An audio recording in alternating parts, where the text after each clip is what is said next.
That I leave our problem now.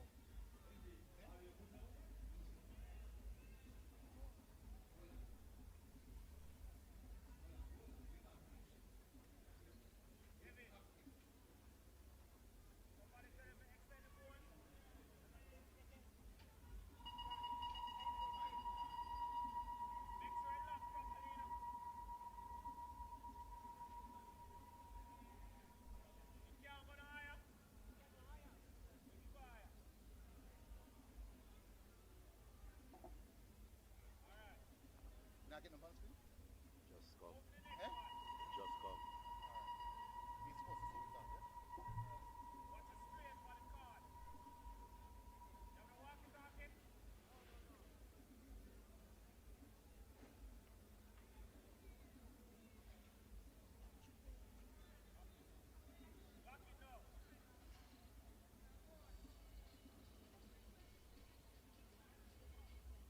Johnny have my mind.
Good evening and welcome to the National Stadium. It is the day that you have everything to play for. That day when everything is on the line. A win here for either team gets them into the CONCACAF Shield.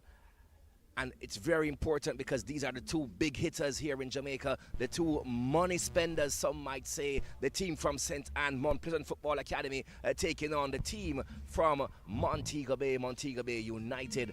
Both teams losing out in the semi-finals last week or earlier this week, and all to play for now. Whose heart will be filled with joy heading back on that north-south highway, and which one will be traveling back in tears?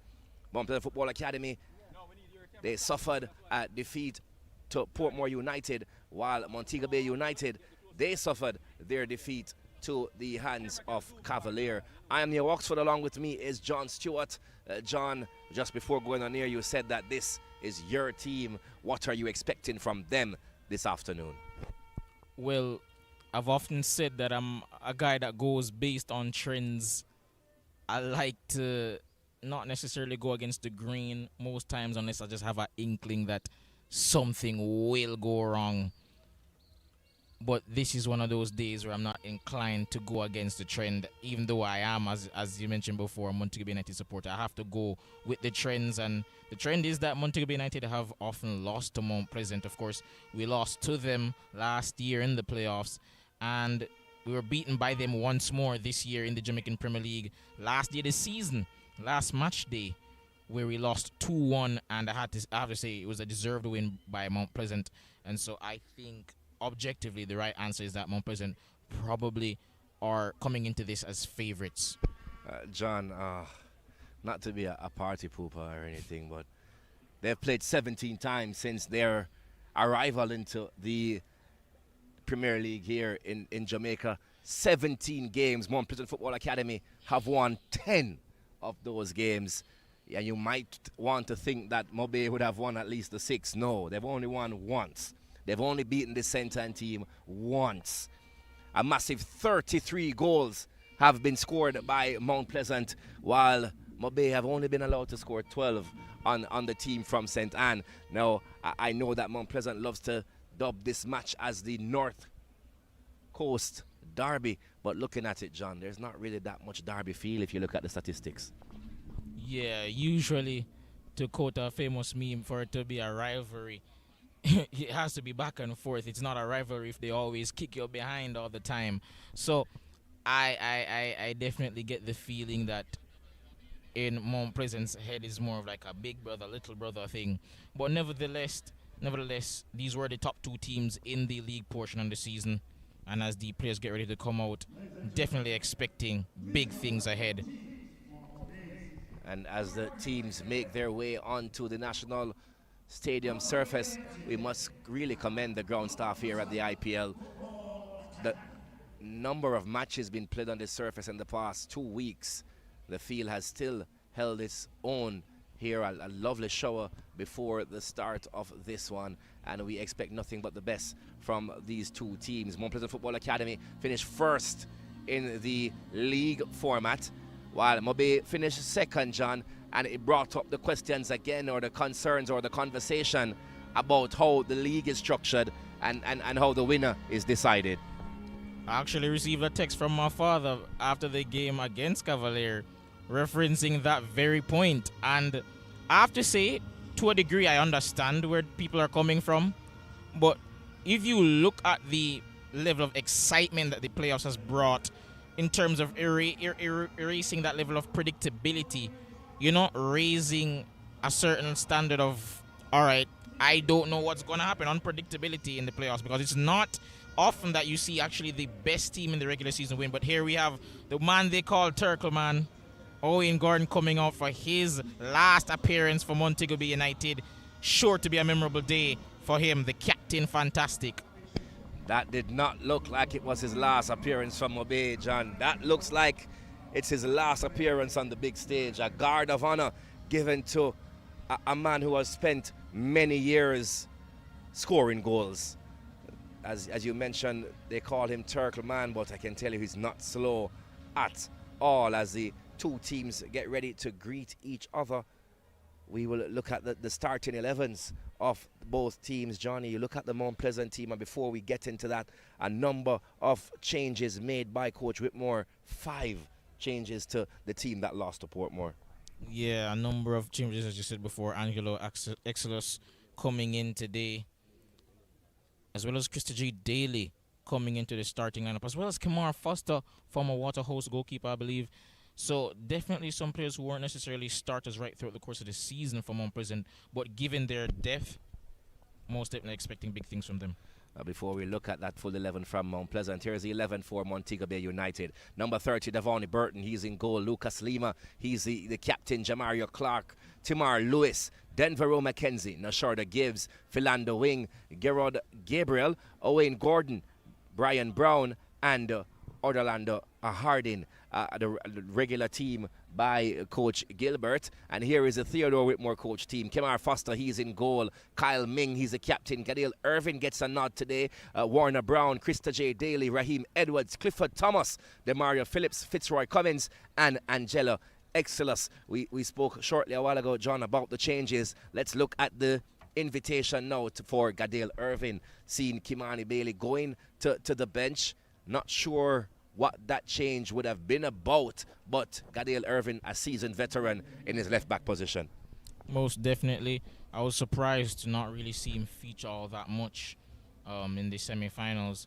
I suspect it had something to do with probably some injury issues, but nevertheless, whatever the reason was, it's good to see him back into the starting lineup. One of the better players in his position in the league for sure.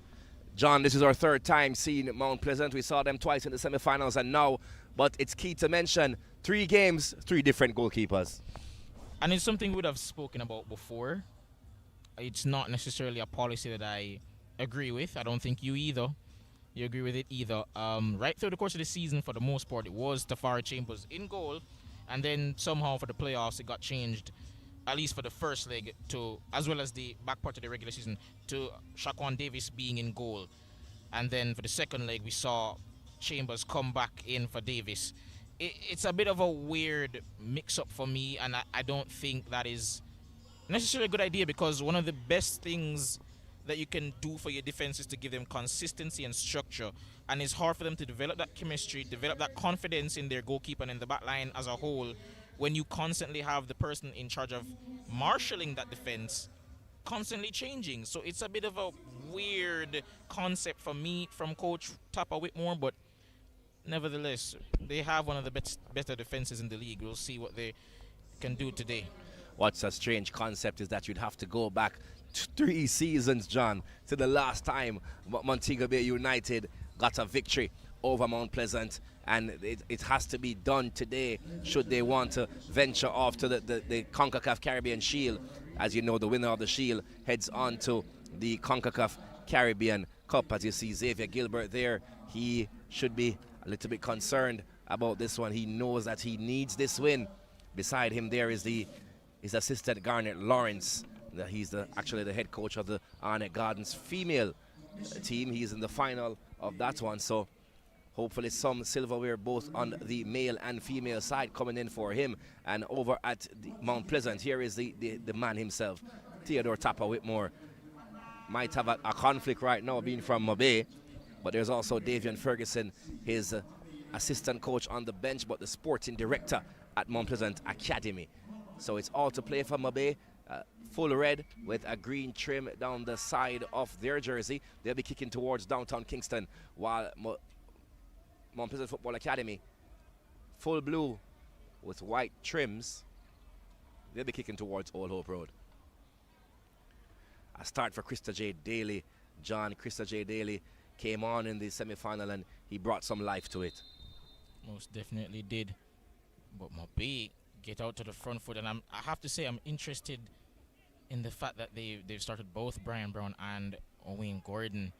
I thought at times up front they looked really bereft of quality in that final third, not just taking chances. They didn't really create that much in the semi-finals against Cavalier, and I think that has a lot to do with, I'm trying to see how I can phrase this properly, but I guess having wingers of a certain quality in terms of supplying chances into guys like Ramsey and eventually Jamari Clark, who of course played a huge role in getting that goal in the semi-final. Of course, it was ultimately an own goal, but here's that man Clark on the ball now. Here's Clark, gets by Cummins, looks to get the ball inside. He does. Oh, there's Foster calmly behind that one, and Cummins, John, over the past couple of games that seemed a little bit suspect. Yeah, it's not the usual standard you see from a man of his quality. For me, definitely, if I were to pick a team of the season, definitely a candidate at the very least to make the starting 11. He's been fantastic right throughout the season, so it's definitely been a surprise to see him below his usual standard, especially in that last game. Exilus looks inside, finds Kyle Ming. Kyle Ming a bit more advanced than he normally is to Phillips. Here's the man we spoke about, Daly, looking to get by his marker. Comes to the leading goal scorer of the league on 24 goals. Raheem Edwards plays it inside to Warner Brown, back to Edwards. It's actually 23.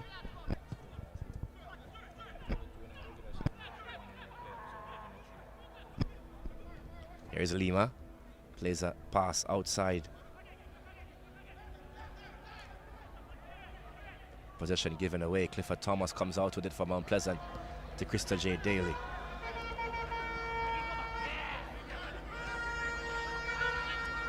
A must-win match for both teams should they want regional football next year. Phillips, back to Ming. Pass back to Phillips and back to Ming again. Ming on the near side, goes to ground. A whistle on the play, a free kick for Mount Pleasant, John, in a very worrying situation if you're MoBay. Most definitely, and I think what's even more worrying about it is that they did concede from a set piece in the last game. That header from Kimari Scott, of course, in the second half. So they'll have no doubt looked over their film to just shore up that back line, especially from set pieces. Could prove a danger today.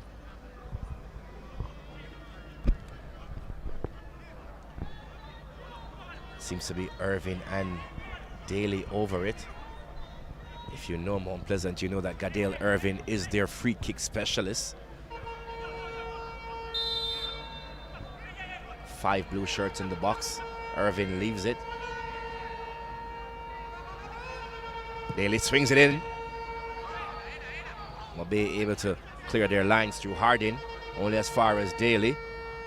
Tries to beat Harding on the byline is Daly. He's covered by two MoBay players now. There's a push in the back. The referee assistant sees the infringement and it's a foul by MoBay. I think he was smart in getting that foul, let's put it that way. Not much in it, but nevertheless, good decision from Krista J. Daly to go to ground there.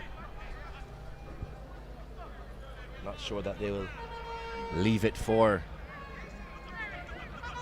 Krista J. Daly again this time around. Irvin stays this time. Demaria Phillips is on top, waiting to receive the kick as well. Here is Irvin, swung inside. Gordon able to clear his lines. Kept in by Krista J. Daly. Here is Dyer just around the center circle. Ball given away. Here is Nashada Gibbs. He goes on the run. He has two players to beat. Gibbs, he goes to ground, tackled by Dyer. Referee Perry has to make a call now. The yellow card is out. John, not sure that Dyer intended to clip the back of the heel of Gibbs as we look to the replay, but Mount Pleasant is giving the ball away simply.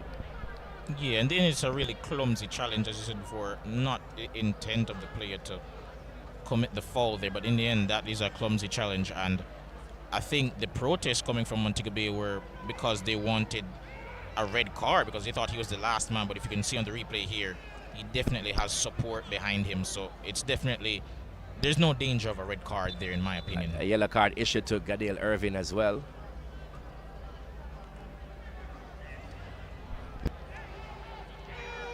Well, we did see two cards being issued. Oh, the referee actually gave the card to Irvin by accident. He has rescinded that card, and now Dyer has received his birthday present.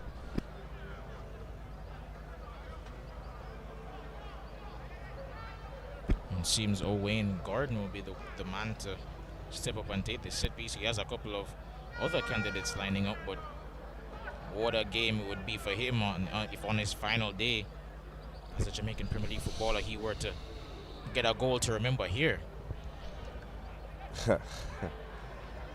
Sometimes it's a storyline that we work for. Owain Gordon was the one who placed the ball on the surface, so football law says that it should be him, but I'm sure MoBay might have something up their sleeve.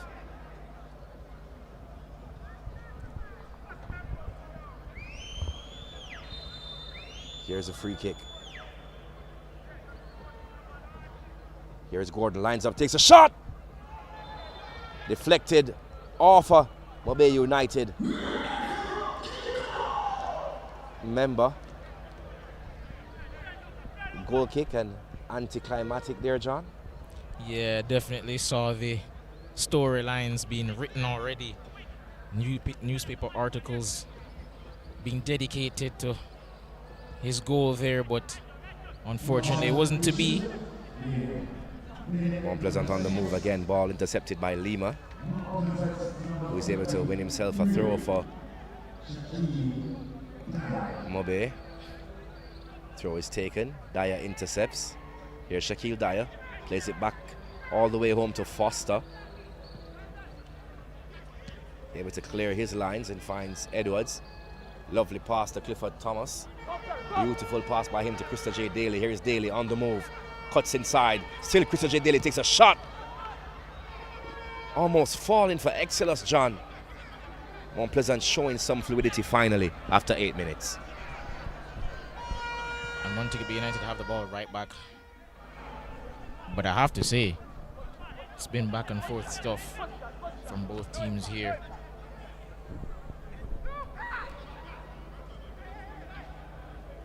Here's Thomas. Back to Cummings. Ming. Finds Phillips. Phillips goes to ground.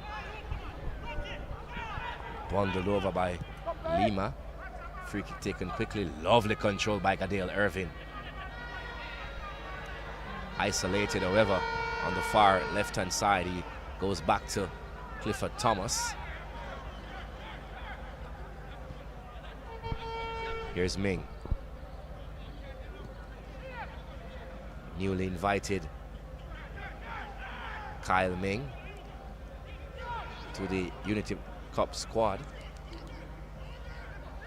Here's Clifford Thomas. Plays it inside to Warner Brown, to Edwards. Cleared away by MoBay. Here's Daly. Finds Edwards inside the penalty area. Mount Pleasant forced back, however, to the center circle. Trying to get their passes in now, John.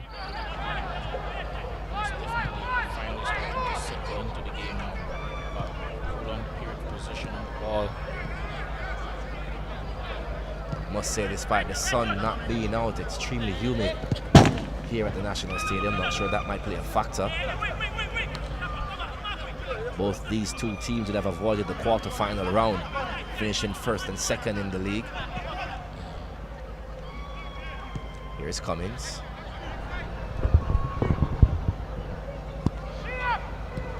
The system of Mount Pleasant will always throw you off.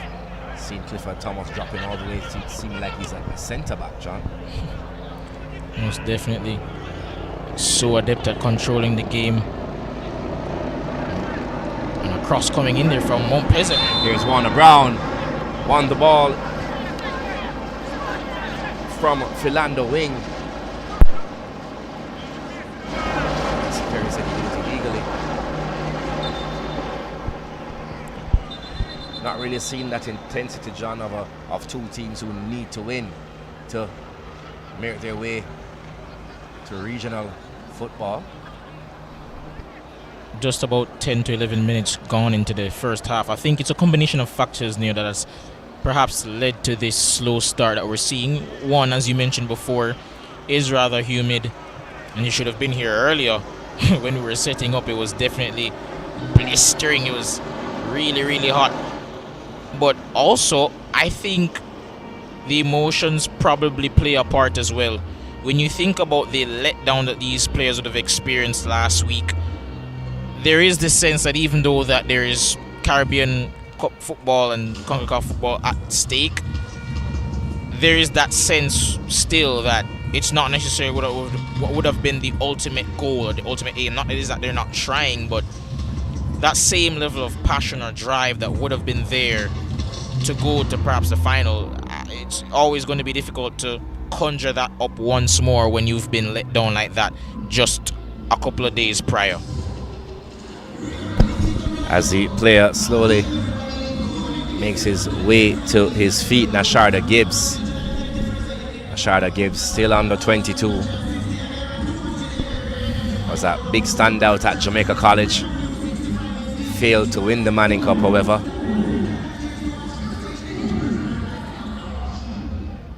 Played also Manning Cup football at Kingston College.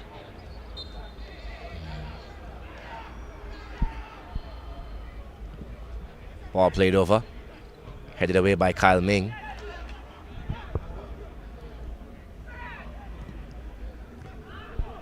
Booted up by Harding.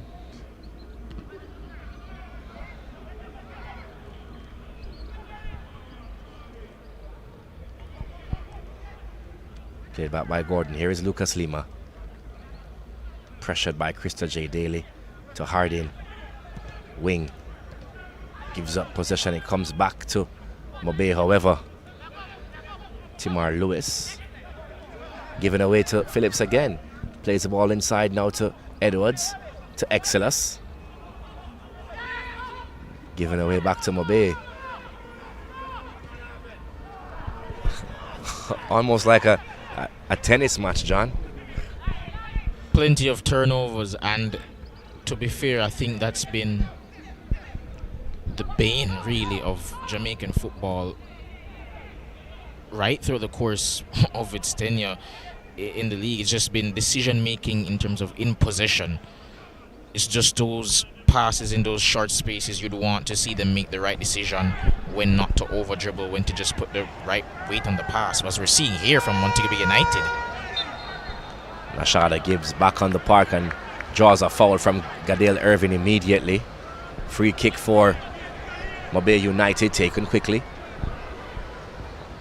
Ball swung inside, headed away by Kyle Ming, reaching there just before Owain Gordon. Should be a throw to MoBay United. It is. So after 14 minutes, still deadlocked here at the National Stadium, here in the 3rd and 4th place matchup between Mount Pleasant Football Academy and MoBay United.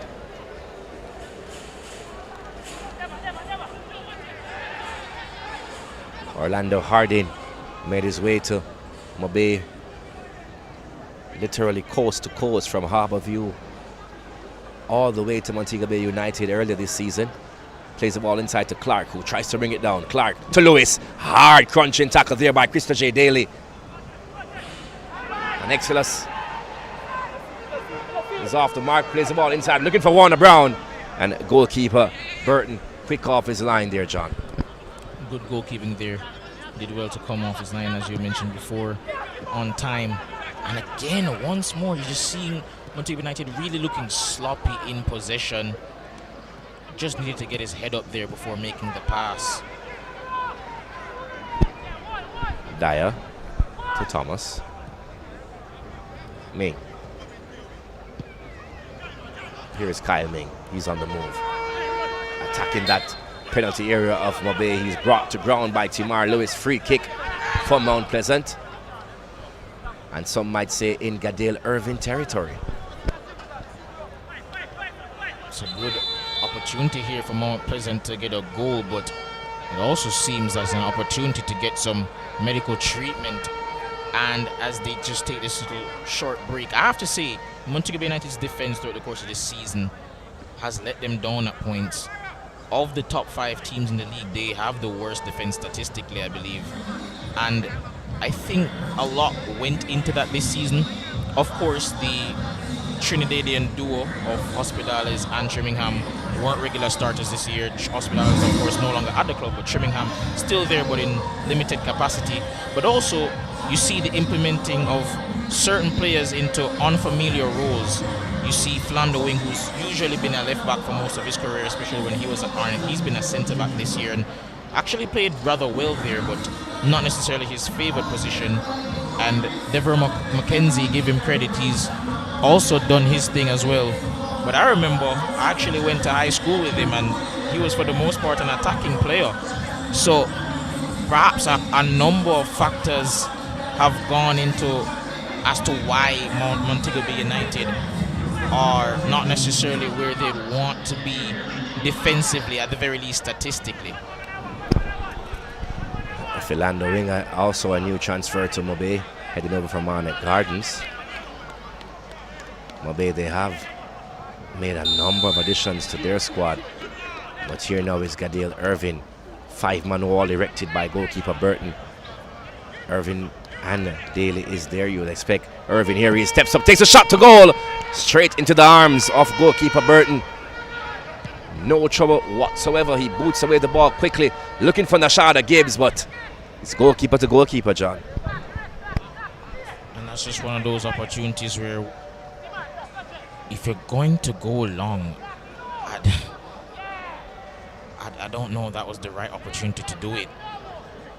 You only had one player up there, and there wasn't necessarily going to beat Cummings there in a foot race, considering the starting position. Montego United pressing there with Brian Brown, winning a corner. Well, it's a goal kick, but good job nonetheless. Kemar Foster, John, you would like to add that he would not have that level of match sharpness expected at the back end of the season. We mentioned earlier about the goalkeeping decisions made at Mount Pleasant. A scare there for them, but they live to fight another day. Ball booted away now by MPFA. Comes down for Warner Brown. Here is Clifford Thomas, looking for that pass across the field to Krista J. Daly. He brings it down, tries to play the ball over the top to Raheem Edwards.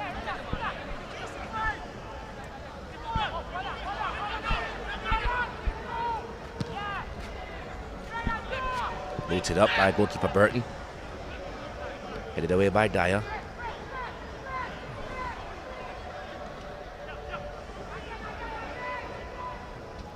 Here is Mount Pleasant trying to play it out from the back.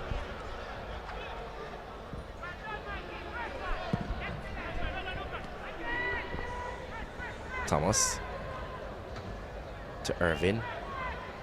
Taken away by Owen Gordon, who takes a shot. Won't be beating Kemar Foster like that, John. He most certainly won't, and I have to say that was a poor decision there. Could have waited a bit before his forwards made their way into the box. Of course, we know Jamari Clark's ability to be a threat from those aerial duels. Throw in from MoBay.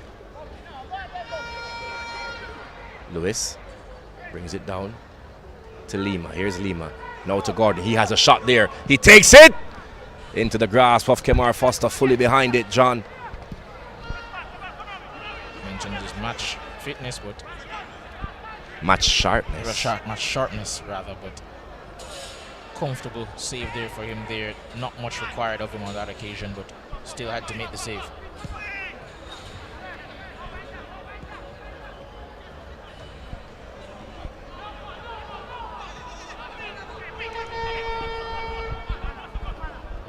Brown on the ball. Last year's Golden Boot winner hasn't looked as sharp as he would want either. That is true, but here is Clark. Plays it to Lewis, Timar Lewis, trying to get the better of Cummings. He did. Plays the ball into Brian Brown. Just a little bit too much on it there for Brian Brown. I might need to get John a seat belt because it's about the 5th time where he's stood up hoping for the best. Lovely idea, however, I have to say. Lovely idea. There's Exelos. Drives towards the halfway line. Outside to Irvin. Blue shirt swarmed the box there. Ball goes in, looking for Warner Brown. Headed away by Philando Wing. Timar Lewis to Wing. Looking for some off-the-ball movements. His Wing plays the ball into Brown. He's able to turn. Lovely ball by Brian Brown to Wing. Inside to Clark. Here is Clark! Kyle Ming came across at just the right time. That should have been one, John. However, corner kick for MoBay United. And that's the sort of defending and experience you typically see from a champion in Kyle Ming, who's already won a couple of Premier League titles with Cavalier before coming over. Fantastic defending, last-ditch tackling there to prevent an almost certain goal from Jamari Clark on that occasion. You must mention though how easily MoBay have been able to get the ball through the lines and channels of Mount Pleasant. Here is Lewis, swings the ball inside towards the goalkeeper. Foster firmly behind that one. He plays it out to Demario Phillips. He has green pastures in front of him. Plays the ball to Daly. One to beat for Christopher J. Daly. Oh, a lovely pass by Edwards. Lovely pass there by Daly, looking for Raheem Edwards. He's still on the ground. He's back up now, and so is MoBay. They've pushed the ball towards the halfway line. Here is Brian Brown. He has space to turn. He does do that. Inside to Lucas Lima. Back to Brown. Shaquille Dyer very high up the pitch there. Well, Edwards is back on the turf, John, and a whistle on the play. Yeah, he's definitely down there.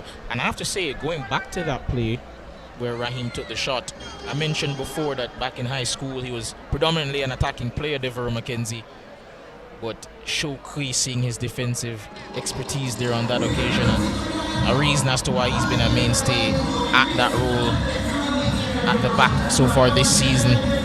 And we talked about Raheem Edwards going into last week's second leg, the fact that in about 5 games in the playoffs across both seasons, he hadn't scored a goal, but he did score last week. It looked really sharp.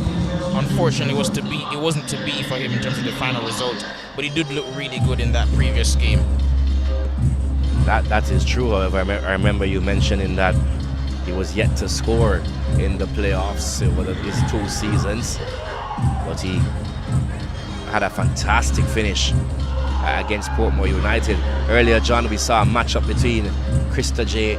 Daly and Timar Lewis. It's clear that we must mention both those 2 individuals would have played for Harbourview last year.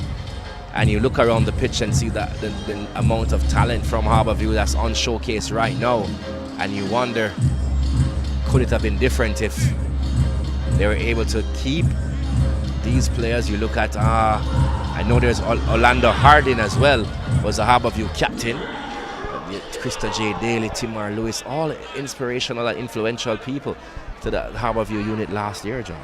Most definitely, and you think about it, it's only been 4 years since they won their last Premier League title. They won back in 2022 over Dunbo Holden, and it's just really shocking to see how far they're falling. Of course, for those unaware, you must know by now, they've been relegated to Tier 2 football, and it's really been a sad day for the fans who, of course, are of the club.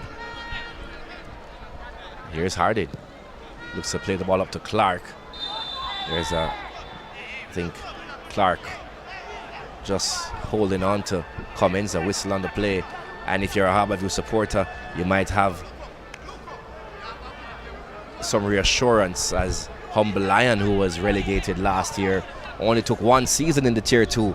They have ensured that next season they will be in the Real Nevia Premier League. But here is Lucas Lima. Gibbs.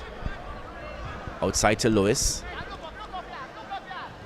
Still Lewis. Gets by Phillips. Lewis. Harding. Harding is sent all the way back home to wing. Mackenzie now pushes the ball into the defensive third of Mount Pleasant. Here is Gibbs now. Irving came across.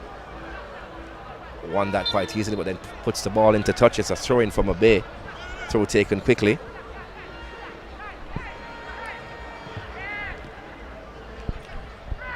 Ball played back to Foster, who boots it up. Orlando Harding. Lewis. Philando wing. Back to Lewis. Trying to play a pass into Brian Brown.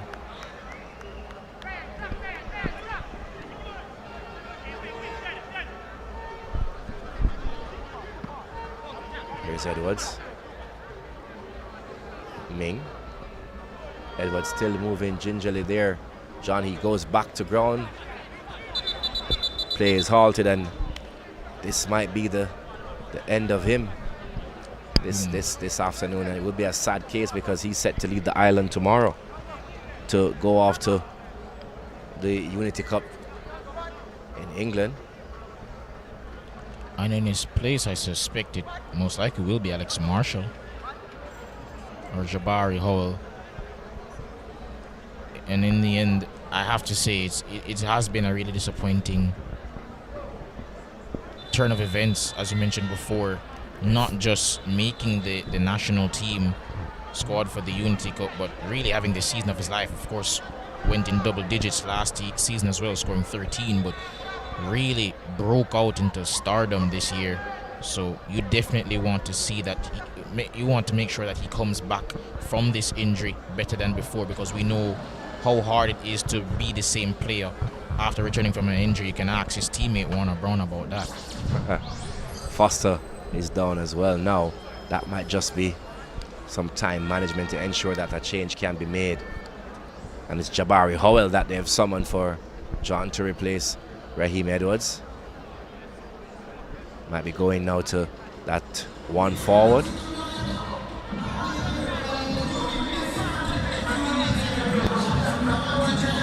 Speaking of Manning Cup stars, this young man has been phenomenal, and had a discussion recently with some people, and they were talking about potential young player of the year candidates, and For my money, it's definitely between him and Giovanni Taylor.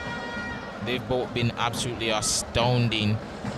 But it brings up the bigger question of, we've seen so many players this season, just this season, make the jump from whether it be Manning Cup or the Costa Cup football seamlessly to the professional realm.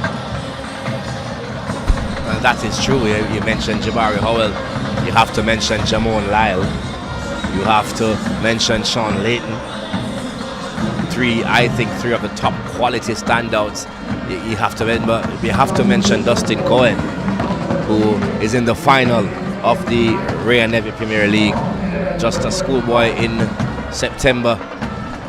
Now a senior footballer. Of course, Kimali Scott as well. Kimali Scott, you have to admit, and the list goes on, and that speaks to what I always think that Jamaican football should be about. It's implementing the youngsters as our culture to get them out and find a better route for them. And it's good to see the youngsters being implemented into the Premier League teams and not just playing, but having an impact. Yeah, contributing regularly at this level already is definitely the thing you want to see, because of course there are times when your managers perhaps would want to tend to overlook them because of their age, but as the great Sir Alex Ferguson once said, if you're good enough, you're old enough. And it definitely seems like a lot of these clubs have made a point of duty to implement them into the squad as early as possible.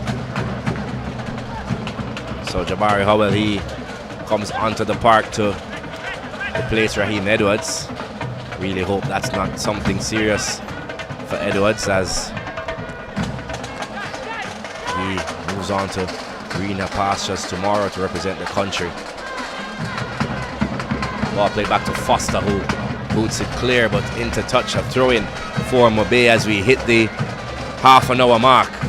0-0 still the score here at the stadium. Ball taken away by Shaquille Dyer. Clifford Thomas, lovely work there by him to get rid of Gordon. Plays a pass across, looking for Krista J. Daly.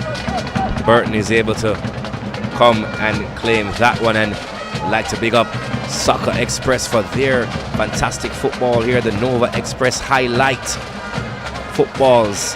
The Nova Express exclusively from Express Sports. Good to see the ball played into Clark. Goalkeeper Foster comes, he's sent back by Cummins, played inside. Booted away by Gadale Irvin, and Cummins just able to stop it from going out for a corner kick. I was saying, John, good to see balls by a local provider here, not the brands that we're used to, but the same quality. Here is Lewis, who puts the ball inside, looking for Gibbs. Intercepted by Gabriel, looking to play Timar Lewis, and Foster able to claim that. And if you're wondering about the brand, it's that blue X that you see everywhere around the country recently. Fantastic gears and fantastic balls.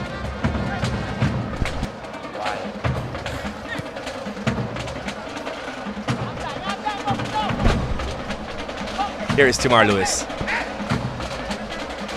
Lucas Lima.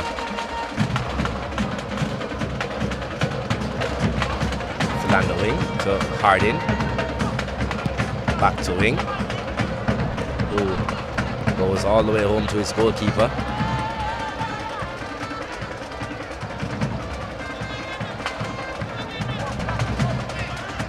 "32 minutes. No goalkeeper really summoned yet to make a save. Wayne Gordon dropping way into his midfield area to come for the ball, trying to play in. Gabriel on the far side, into touch, it's a goal kick.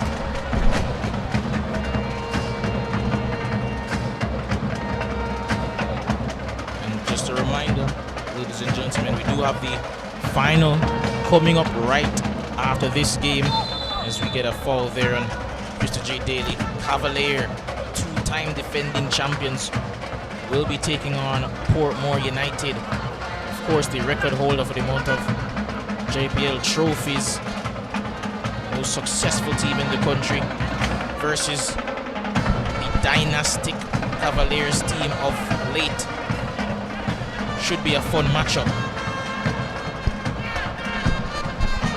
Howell tries to get past his defender, plays the ball outside to Demario Phillips, back to Howell. Mount Pleasant moving the ball with a lot more life than they were earlier. Phillips leaves it, goes to Ming.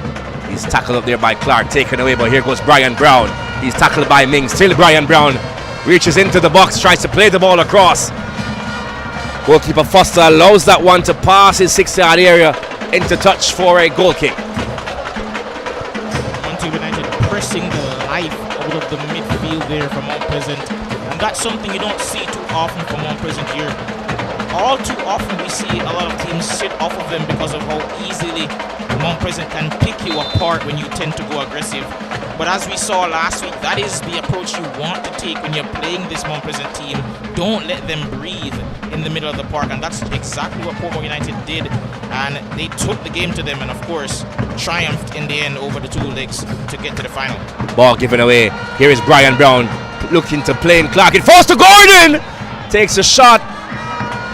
Blocked by Clifford Thomas. Excelus on the far hand side, tackled by Gabriel into touch. A throw in for Mount Pleasant Football Academy, and Foster is on the turf again, John. I would suspect that it's similar situation to last time, just a bit tactical. As you can see, Coach Whitmore just going over there having a little short talk with Demario Phillips, but Mount Pleasant not looking as sharp, as fluid in possession as we're used to seeing them.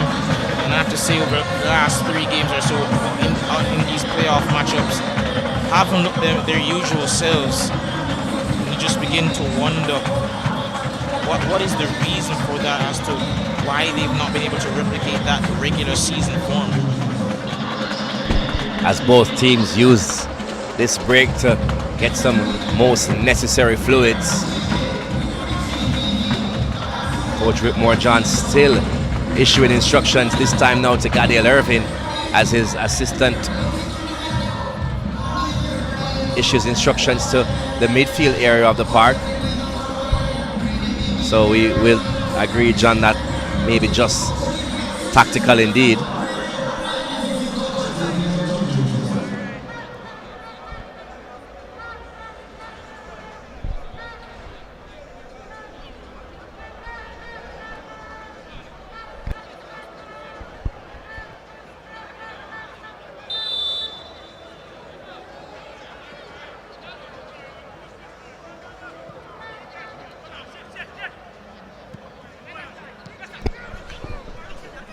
Here's Phillips.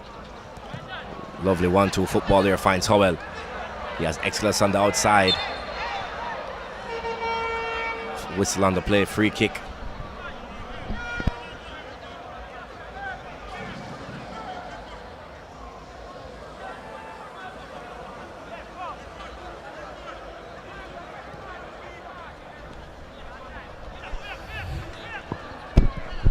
Played inside, Brian Brown has it. Sure, you'd have expected a better control from him, but then he finds Wing. Still Wing. 38 minutes gone in the contest. 0-0 the scoreline. Here's Mackenzie to Gibbs. Outside to Gabriel. Gets past his defender. Trying to play the ball through the space, intercepted by Clifford Thomas.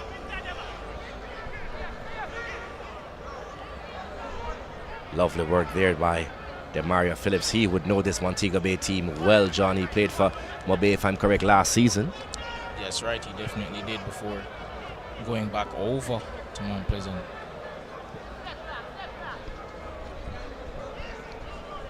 Cummins to Phillips, into touch, throw in, taken very quickly by MoBay United. Here's Timar Lewis inside to Clark. Clark looks to turn, looks to take the shot. He's tackled by Fitzroy Cummins, who gets a toe onto it. It's corner kick number 4 for MoBay United. I have to say I've liked the look of Montego United going forward. They look aggressive.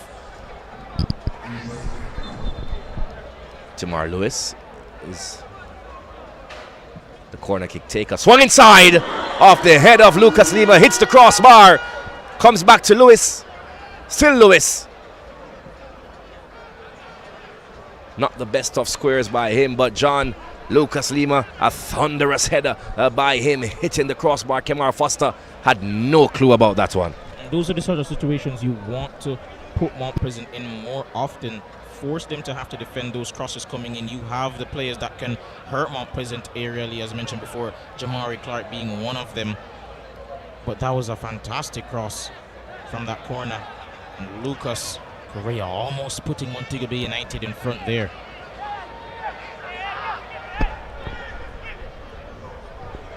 There's that ball we spoke about, and there's the X. X marks the spot. Who will find the X in this matchup?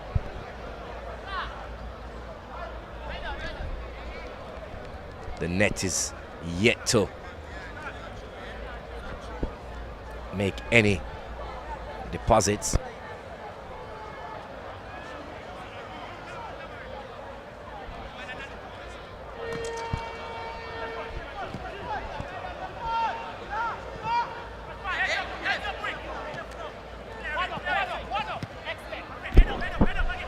Ball played up, falls down to Exelos. Here's Warner Brown to Howell. Thomas over to Irvin. He cuts inside, plays it back to Thomas. Here's Brown. Irvin on the far left side, looks to play the ball inside. Headed back by Howell! Exelos! Angelo Exelos latches on to the square by Jabari Howell, and as easy as that, the team from St. Anne goes in front in the 40th minute. Mount Pleasant Football Academy 1, MoBay United 0.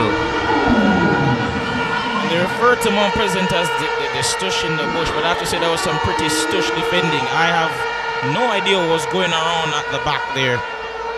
Cross came in from that left-hand side, headed on by Howell. Seems wing fell down, and then Harding was nowhere to be found to, in terms of marking an unmarked, a free Angelo Exelos. That's poor defending in the box there at the end. But nevertheless, Mount Pleasant up 1-0 here, despite being under the cosh for a large part of this first half. Number of chances for Montego Bay United, but at the end, what matters is that statistic at that top right. Mount Pleasant 1, Montego Bay United 0. You mentioned there, John, totally unmarked. Not sure what MoBay was doing there, and I think it's safe to say against the run of play, because it's been all Montego Bay United for, I think you can at least at the past 12 minutes. But Angela Exelos from Haiti with love failed to get any minutes in the semi-finals, but makes use of it here in the third place playoff. Here he is again and plays a pass to Warner Brown. Brown gets by his defender easily, but the flag is up on the far side. Into touch, a throw-in for Montego Bay United. And that point you mentioned, the fact that he wasn't even able to get onto the pitch for the semi-finals, that tells you everything you need to know about the quality of this Mount Pleasant team. They can afford such ridiculous depth that Warner Brown, as I mentioned before so many times, last season's Golden Boot winner, not even a regular starter this year.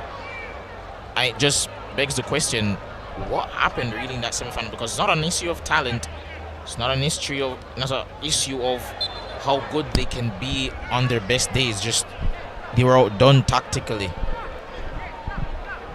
A masterclass by Rudolph Austin in that two-leg tie. But still all to play for here in this encounter.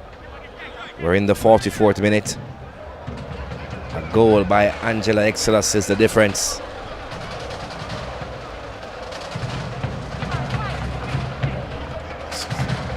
Fitzroy Cummings gives away possession.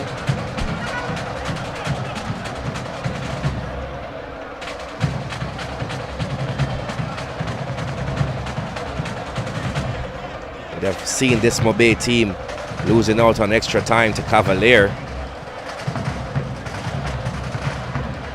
They would need to find a next gear here should they want to get by this Mount Pleasant team. Remember, all to play for this afternoon. A spot in the Caribbean Shield tournament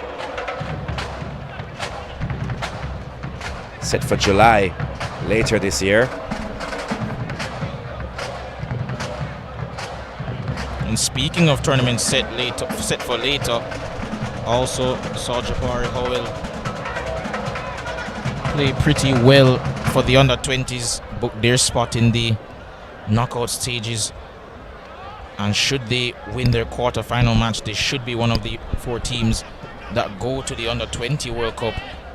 Still all to play for there as well.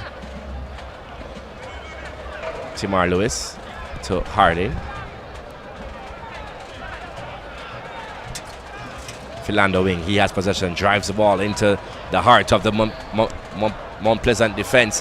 Pass over to Timar Lewis. Goalkeeper Foster comes and claims it.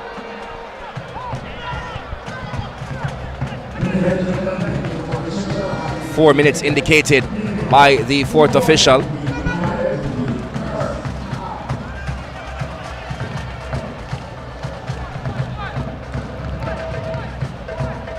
As the sun continues to set here at the National Stadium.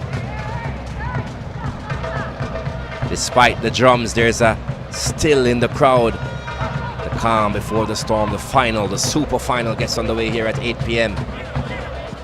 Cavalier versus Portmore, Kingston versus St. Catherine.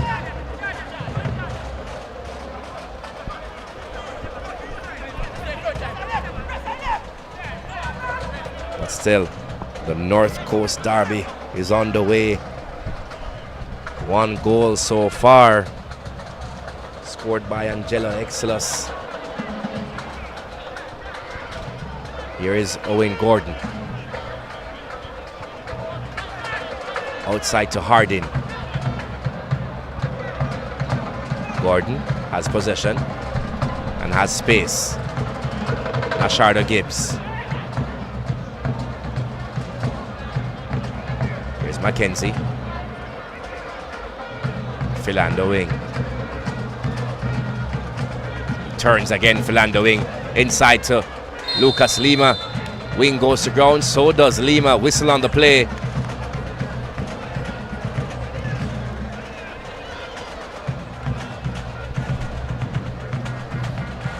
Free kick for MoBay United. You wouldn't call it a goal-threatening position. However, with the likes of Clark, Lima, Brian Brown, and Owen Gordon, anything over the top might be considered a goal-scoring opportunity for MoBay. There is a 2-man wall erected by Kemar Foster.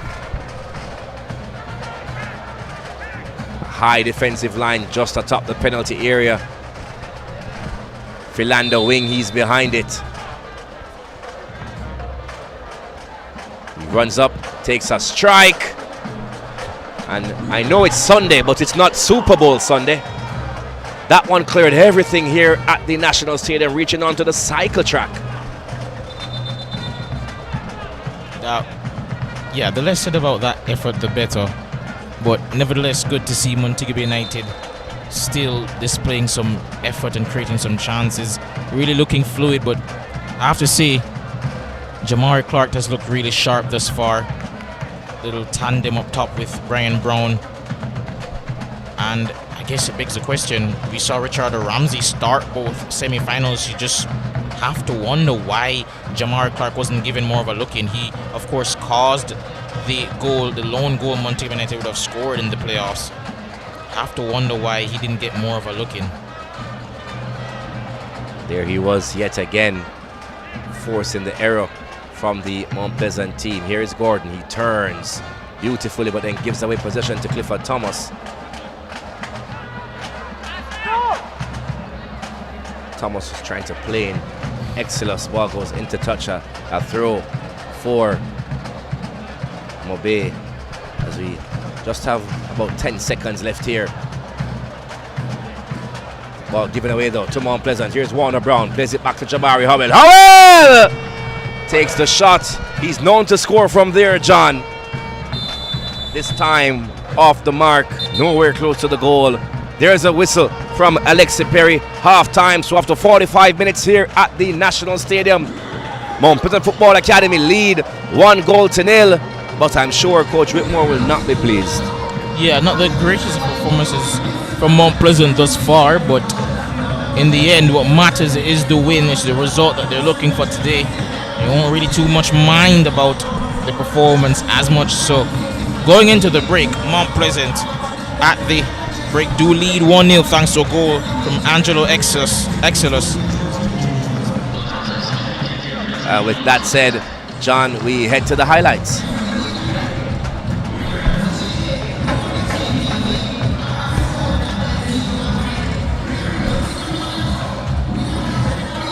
And there you can see the first foul of the game going Mount Pleasant's way. Get a free kick here in a pretty dangerous area. Not much was made of it, but Mount Pleasant on the back foot here after a poor mistake at the back from Shaquille Dyer.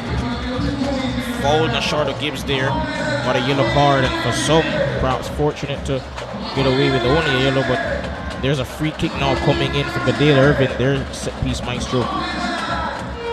Got it on target, but not much more than that. Didn't really trouble Devon Burton in goal.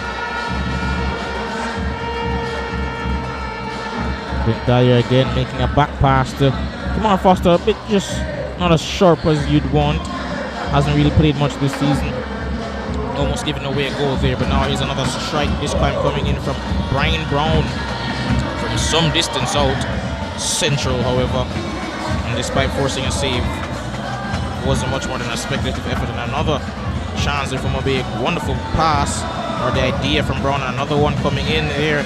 Great chance, and Jamari Clark, last-ditch tackle, preventing him there from scoring, thanks to Kyle Ming, who, as mentioned before, did get a call-up for the Unity Cup squad. Well-deserved call-up as well. Always been one of the better defenders in this league. Then another chance here for Christy J. Daly. Lovely pass for Ryan Edwards. And at the end there, a lovely tackle coming in from Devereaux McKenzie. He's made his name at the back for Montego United this year. And a header, probably the best chance of the half, that didn't result in a goal. Great corner at the near post, begging to be headed home, but somehow Lucas Lima Correa unable to get it on target, only hit the post. And there's the goal, a cross coming in, headed on by Jabari Howell, and mentioned it before, but you have to again question the defending. Philando Wing fell down, and then Harding at the back, leaving his man unmarked in Angelo Exilus, and he was made to pay there, getting the telling touch. And you can see his hands up there as if to say it's not my fault, but I think if you look back at the replay, son, it's definitely yours. So after 45 minutes here at the National Stadium, Mount Pleasant Football Academy lead Montego Bay by 1-0. And we say tonight's Jamaica Premier League playoff presentation is proudly brought to you by our valued partners who continue to power the growth of Jamaican football. Special thanks to the Ray Nephew, the official title partner of the Jamaica Premier League. Visit Jamaica, bringing the spirit of Jamaica to the world. We acknowledge our league partners, CB Foods, Admiral Sports, the Sports Development Foundation, the SDF. Club partners supporting our playoff teams include the GIS Institute of Sports, proud partner of Mount Pleasant Football Academy, and Sunshine Snacks, proud partners of Montego Bay United. We thank all our sponsors and partners for their continued investment in the development of local football and the future of the Jamaica Premier League. So after 45 minutes, Mount Pleasant lead this one by 1-0. Join us again shortly, just in around 12 minutes time, as we bring you second half action of this one. From me eye there me knee, Mummy used to always remind me of those good old Jamaican proverbs to keep me wise. Proverbs like, what goat do, kid follow.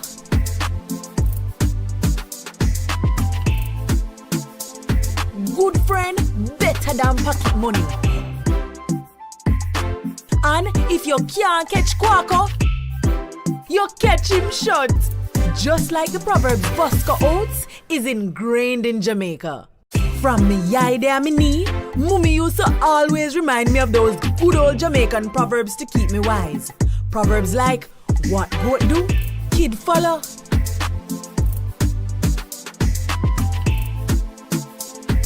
Good friend, better than pocket money. And if you can't catch Quaco, you catch him short. Just like the proverb Fosco Oats is ingrained in Jamaica.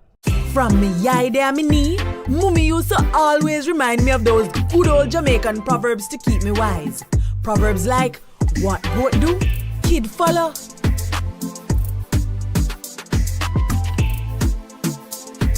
Good friend, better than pocket money. And if you can't catch Quaco, you catch him short. Just like the proverb Fosco Oats is ingrained in Jamaica. From the eye there me knee, Mummy used to always remind me of those good old Jamaican proverbs to keep me wise. Proverbs like, what goat do, have more flavor, you don't know what you're missing. Tastes better, full of flavor in the kitchen. Better value, better taste, better chicken. CB chicken, taste way better. Air chilled chicken, and if you can't catch Quaco, better taste, better chicken. No antibiotic and hormone free. Have you tasted the new air chilled chicken? My chicken nut, CB chicken, it tastes way better. I save from VM Building Society. Every deposit got me here. Every step forward put me in the driver's seat. For everything you're looking forward to, open an iSave account today. Visit gotomyvm.com to get started.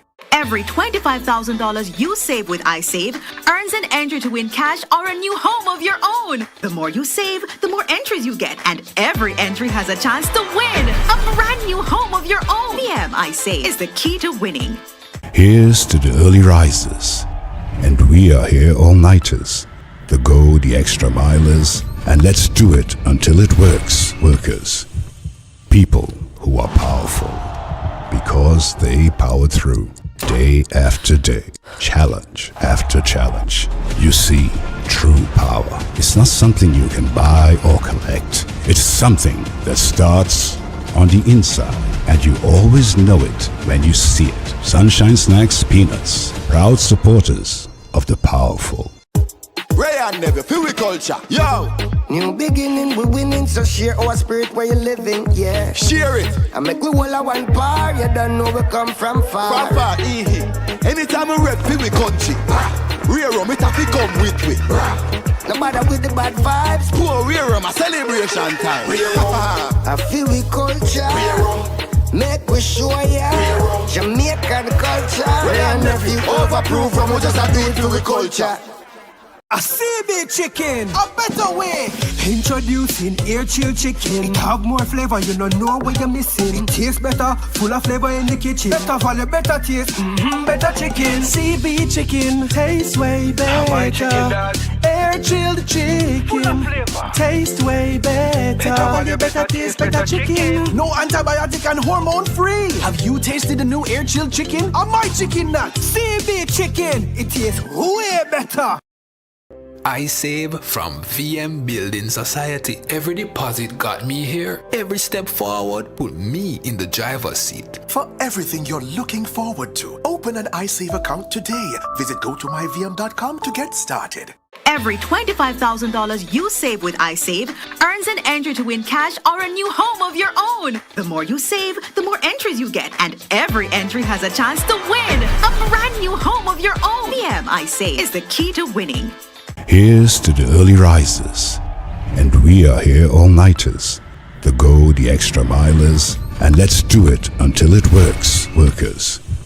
People who are powerful, because they power through, day after day, challenge after challenge.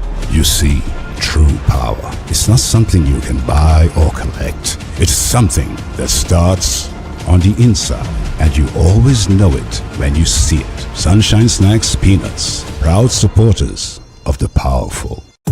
Ray and Never, feel we culture. Yo! New beginning, we winning, so share our spirit where you living, yeah. Share it. I make we all a one bar, you don't know we come from far. From far, anytime we rep, feel we country. Rear rum, it have to come with me. No matter with the bad vibes. Poor rear rum, a celebration time. I feel we culture.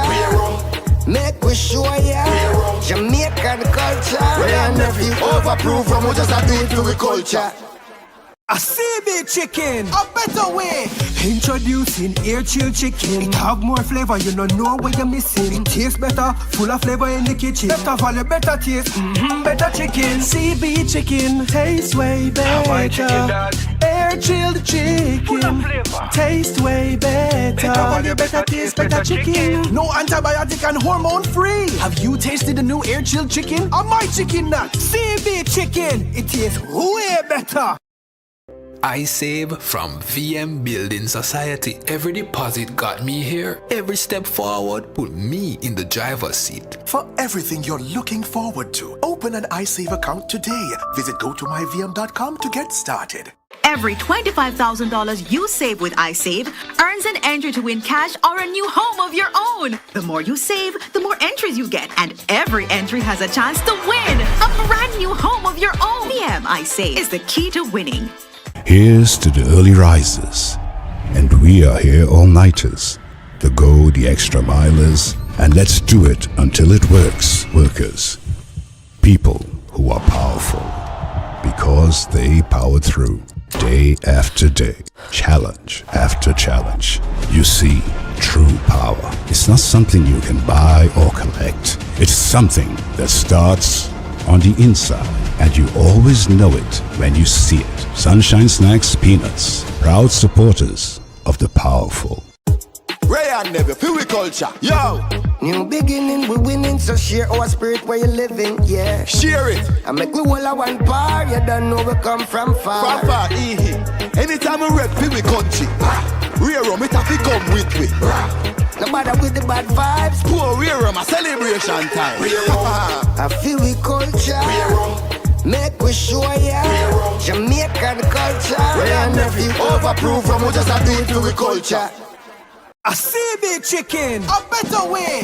Introducing air chill chicken. It have more flavor, you don't know what you're missing. It tastes better, full of flavor in the kitchen. Better value, better taste, better chicken. CB chicken, tastes way better. Air chilled chicken, taste way better. Better value, better taste, better chicken. No antibiotic and hormone free. Have you tasted the new air chilled chicken? Or my chicken nut? CB chicken, it tastes way better.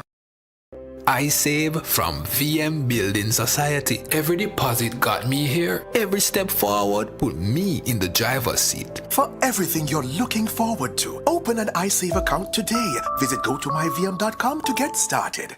Every 20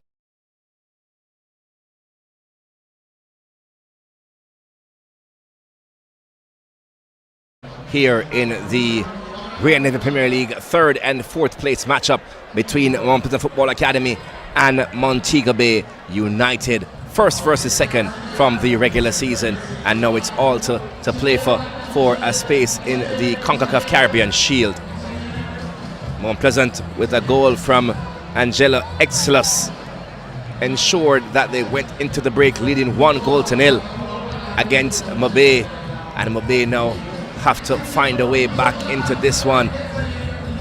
17 games played between these two teams.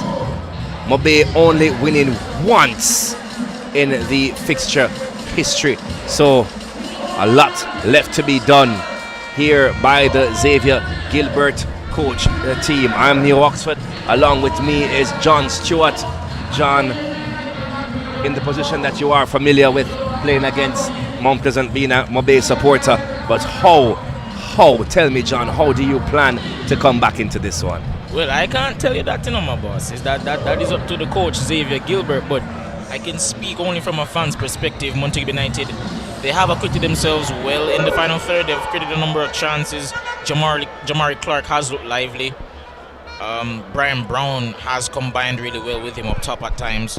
Want to definitely see more of Turkleman away in Gordon in what seems to be his final game of his career. But overall, I thought they did well, but a lapse in concentration at the back, especially from Hardin there, just leaving that unmarked man, Angelo Exodus, at the back, and that resulted in the goal. They're just going to have to shore up at the back, and hopefully maybe a substitution which seems to be coming on, perhaps Dion J. Brown, I think. Hopefully those changes tactically and personal wise can make the difference. A change made by Mount Pleasant. DeMarcus Smith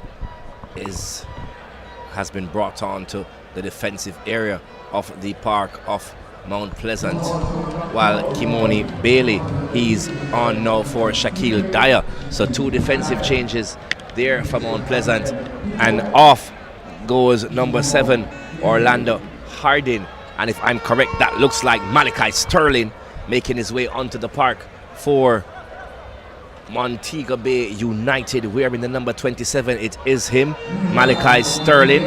He's formerly of Mount Pleasant as well,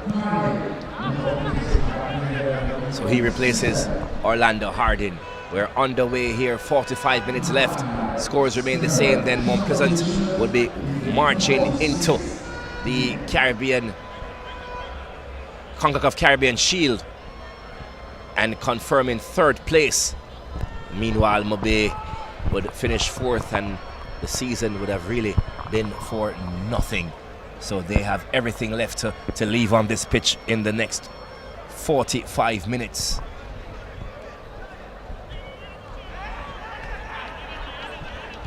Mount Pleasant scoring 34 goals altogether in their 17 matches against MoBay United.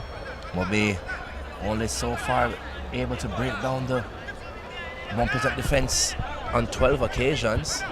They'll have to find a 13th time if they want to get something back from this one. But here is Warner Brown inside to Jabari Howell. Howell plays the ball over to Krista J. Daly inside the penalty area, tries to get by Malachi Sterling. Man they call Ballo. He wins it, plays it up. Taken away by Mount Pleasant, however. Clifford Thomas with possession. Tries to find his way through. He does, and finds Exodus, who plays the ball, looking to play the ball across the area. Intercepted by on Gabriel on that occasion, and I have to say he was a bit central, leaving Exodus in acres of space to get that cross in, but in the end, good defensive work. Corner kick for Mount Pleasant, first of the second half.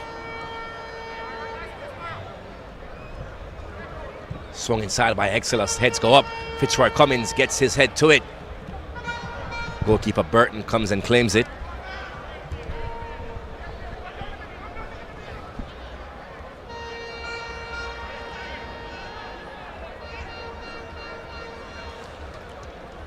I have to say, Dwight Merrick not even in the squad today, and of course that makes sense given that he's also been called up for the Unity Cup.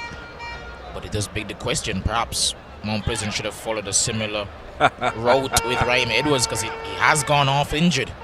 Here is Bailey looking to play the pass into Warner Brown, taken away by Montego Bay United to Philando Wing now. Here is Brian Brown. Brown cuts inside, plays a pass to Gibbs. Miscontrol there by Gibbs, but still with Gabriel to Gibbs. Back to Gabriel. Here's Gordon to Gabriel. Plays it inside to Lucas Lima. Over to Malachi Sterling. Oh! tries to pull it back. Crystal J. Daly going to ground. MoBay still with possession, but the flag is up on the far side now. Into touch. It's a throw in for Mount Pleasant Football Academy.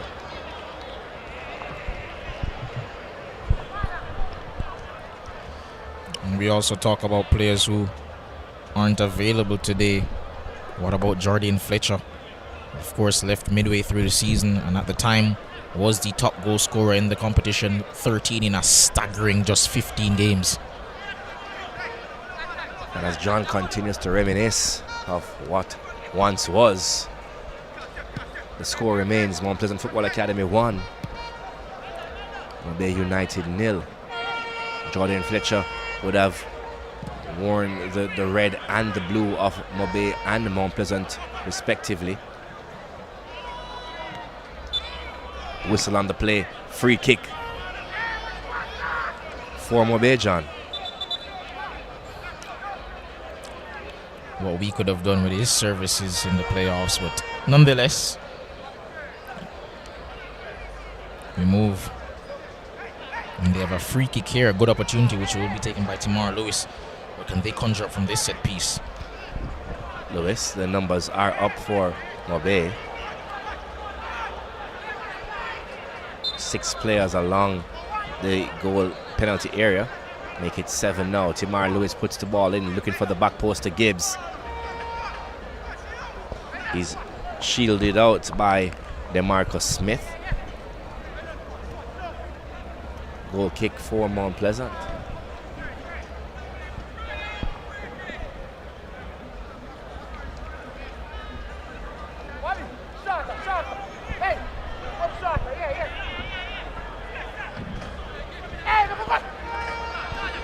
You look at this Mount Pleasant team and you also think about a player, John, since you're in the reminiscing mood, Franco Celestine. How much of a difference he would have made. But he had a chance to venture over to unforbidden territory, to MoBay. And that news was shattered immediately that he'll be staying at Mount Pleasant, but we're yet to see him feature in the Premier League when he made his return.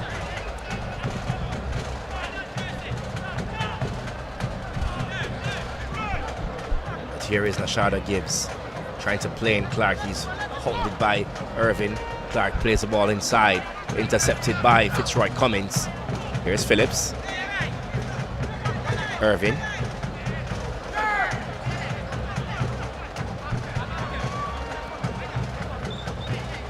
Whistle on the play. Foul on Warner Brown. Free kick for Mount Pleasant just at the halfway line.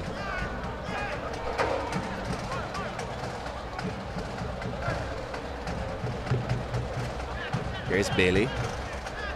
Came on as a halftime substitute, Kimoni Bailey.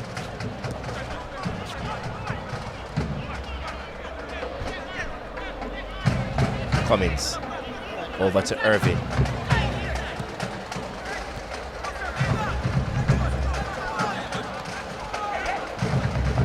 Thomas. Given away by Mount Pleasant, and Nashada Gibbs can make them pay for that. Here is Gibbs, plays the ball inside. Will be failing to get the numbers forward, however. Cleared away by Mount Pleasant, and here is Jabari Howell now. He has space. He has Lima behind him. Still Howell. He gets past him, plays the ball over to Brown. Falls to Crystal J. Daly. Back to Howell. He's forced back, however, by Lucas Lima. Here is the Mario Phillips. Back to Howell. Phillips takes a shot. The Mario Phillips just over the crossbar. Just like that, John. Lovely, well-worked move here. Phillips drifting into that space for taking that shot. Great attempt. First real sign of life from Mount Pleasant since the half has begun.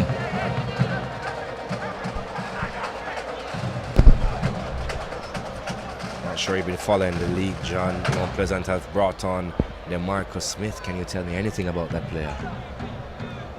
You've put me on the spot here, but go on. Tell me some wrong person. I've actually had to write down his name to remember exactly who he is, but I know that's there he is now. Will swing the ball inside.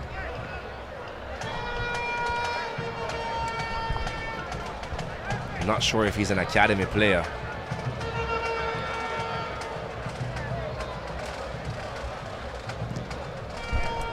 Here he is again. DeMarcus Smith plays the ball to Krista J. Daly. Daly trying to dribble across the 18-yard area of Mount Pleasant. Excellent, lovely pass by him to find Bailey. Still Bailey. Ball played back to Thomas. Lobs the ball inside, looking for Howell. Owen Gordon has stayed down, and here is Demario Phillips who takes a shot. There's a whistle on the play though, as Owen Gordon remains on the ground. John, not looking good for the veteran. Most definitely not. And just quickly touching on a player that I've mentioned earlier in Franco Celestin. Of course, he did bring back some pretty painful memories. Last year was our chief tormentor in the playoffs as he scored a brace to knock Montego United out in the semi-finals. But I've also had some pretty great experiences watching him over the last 2 years. I've had the pleasure of covering him in the Under-18 Elite Cup for Mount Pleasant, and every time I watch him, I'm absolutely astounded. It is very, very rare that you see players that talented so young. And I've said it before, and it probably sounds a bit much, but he is the closest thing I've seen in Jamaican football to like a similar play style to Lionel Messi. Of course, nowhere near the talent, but I'm just saying in terms of just how quickly he can just change direction and beat players at the drop of a hat and just produce some wonderful moments of magic. He's rapid, great eye for a pass as well, and of course, as he proved last year in the semi-finals and on other occasions, got an eye for a finish as well. One to look out for, definitely the Haitian winger. Understand he's ventured elsewhere, awaiting the transfer window. Mount Pleasant would have definitely loved to have him. Here is Kimoni Bailey. Mount Pleasant trying to keep just possession of the football, frustrate this MoBay unit. Ball played up over, looking for Jabari Howell. Falls now to Gabriel from MoBay to Sterling. A bad pass there by Sterling to find Daly. Ball played over to Warner Brown. Looked to be Timari Lewis who was there as well. Burton came out of his goal quickly, collided with Lewis, but got something on the ball as well. Into touch. It's a corner kick for Mount Pleasant. Seems that wing there is in pretty bad shape after that collision. You can see there on the replay. Wonderful pass from Daly to Brown, but yeah, definitely wing seems to have been caught by his own goalkeeper. And you can see there Malachi Sterling just getting caught there napping. Prevented a certain goal, but at what cost? Hopefully will be fine. Good to see the fair play here as well with Kimoni Bailey just helping back Philander Wing to his feet.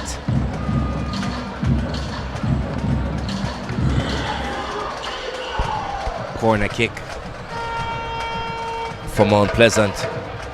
58 minutes in the matchup. They lead this one 1-0. Krista J. Daly to take to Smith, back to Phillips, plays it inside, looking for Bailey. Got his head to it, but just unable to keep it down. Goal kick. There is a substitution for MoBay. Owen Gordon unable to continue, John, and that means that number 23, DeAndre Brown, has to enter the field. DeAndre Brown came on really strong towards the end of the season, had to play a bigger role after the aforementioned transfer of Jordan Fletcher. predominantly an attacking midfielder, but he's very versatile. He's going to, of course, play a supporting role to that tandem up top in Brian Brown and Jamari Clark. As you can see, he can also play on the right, as that's where he's stationed now. Wonderful player, but it's a really sad day for Owen Gordon. Angela Exelos, the goal scorer, tries to take a shot, looking for his brace. Intercepted by Montego Bay United. Here's Nashada Gibbs. Tackled by Crystal J. Daly. Able to win a throw for Mount Pleasant. John, we're approaching the hour mark, and you look at this MoBay team and you're saying to yourself, where does that extra energy come from? Where are they going to find it? I'll be honest with you. They do have names on the bench that could provide somewhat of a spark. Of course, Kimani Arboin, a veteran in this league at this point, not necessarily by age, but just by experience. They do have Gregory St. Fleur on the bench as well, and as Ricardo Ramsey, who's been a starter towards the back end of the season as well, of course, in the place of the aforementioned departed Jordan Fletcher. But you really struggle to see how they're going to get back into this game if they continue playing like this. Something has to change. Also see Johan Weatherly. And here is Jabari Howell to Kimoni Bailey. The flag is up on the far side. Offside is a call. Surprisingly, the first offside for the evening. I don't know whether that says something about the discipline of both teams, or perhaps an indictment of attacking play. Yeah, because no players are really seeking to get in behind it, especially from on Montego Bay United's end, where they've been predominantly trying to prioritize playing through the middle of the park, not necessarily making runs in behind, which is actually a bread and butter of someone like Jamari Clark's game. But given that they started out with a couple of veterans, or unks as the youngsters call them, up top, I think that is more than fair. But then you can see the offside decision as well. We don't have VAR in the league, but even without it, I think he's safe there. Kimoni Bailey, I think that was onside there. Goalkeeper Burton is down. Alexi Perry, the latest Adidas Predators there. Clean as ever.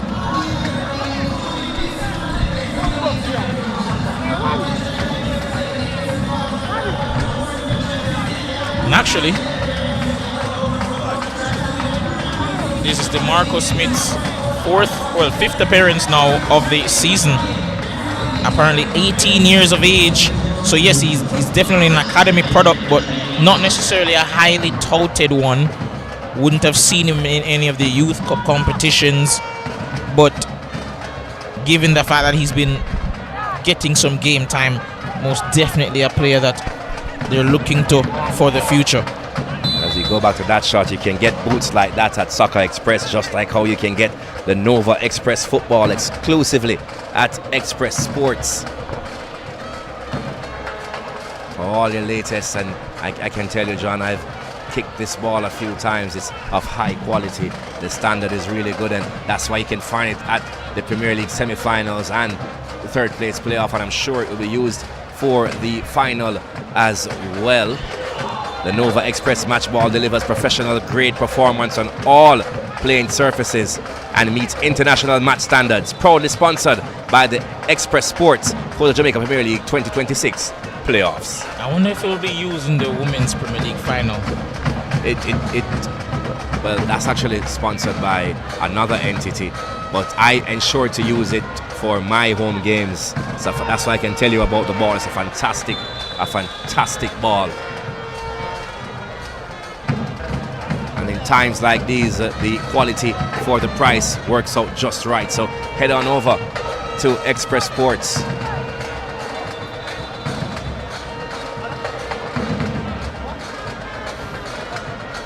And I think we've mentioned before how both of these teams were the top two in the league coming into the playoffs in terms of league standing, but I think form plays a part in terms of what we've seen from them in the playoffs. because coming into the playoffs, Montego United had lost 3 in a row, whereas you saw Portmore United and Cavalier really starting to heat up towards the end of the season. And I think that's perhaps what's made the difference. Not that Mount Pleasant themselves were in a slump, but I think going into the playoffs, what you want is to just hit your peak or hit your form at the right time. As you see Shaquan Davis there on the screen a while ago. Started in the first leg of the semi-finals. He was eliminated from the squad in the second leg. Tafari Chambers had a go at it. Then he has been eliminated to the bench. He leaves the country tomorrow as well, heading to the Elite Cup. Heading to the Unity Cup. The Elite Cup was concluded 2 weeks ago, if I'm correct. They also used the Nova balls in that tournament.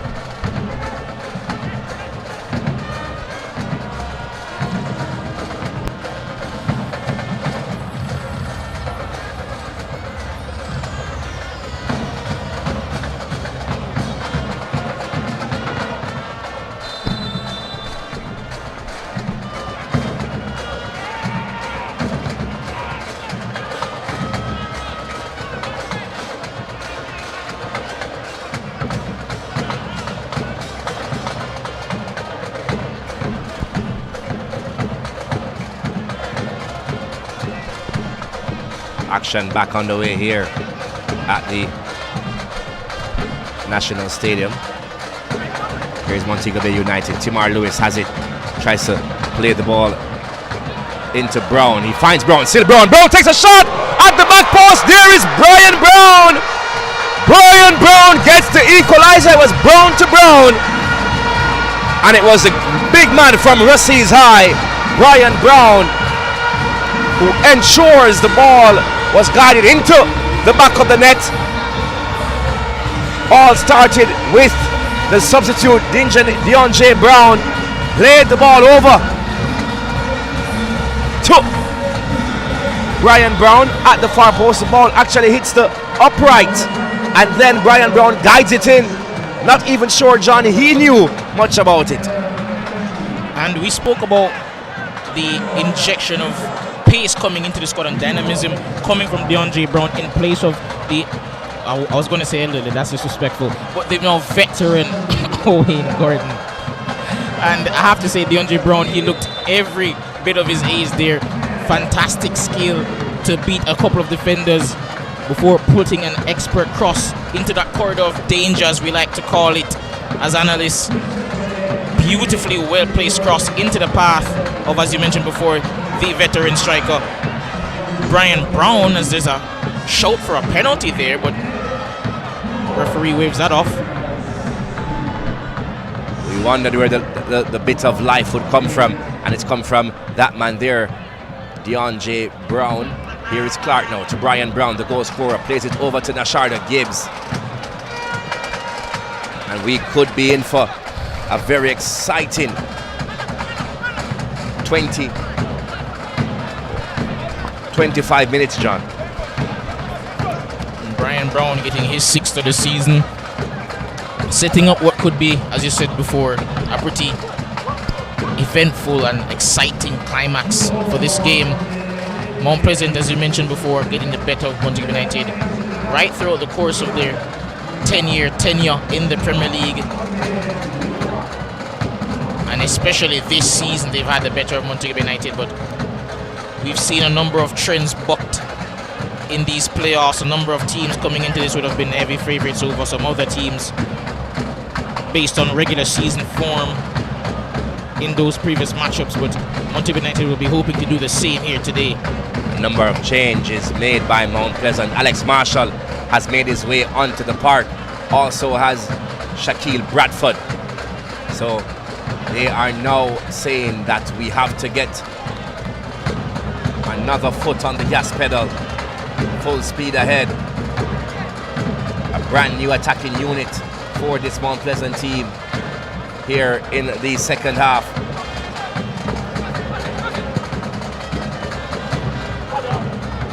Booted up by Kimoni Bailey. into the grasp of Burton.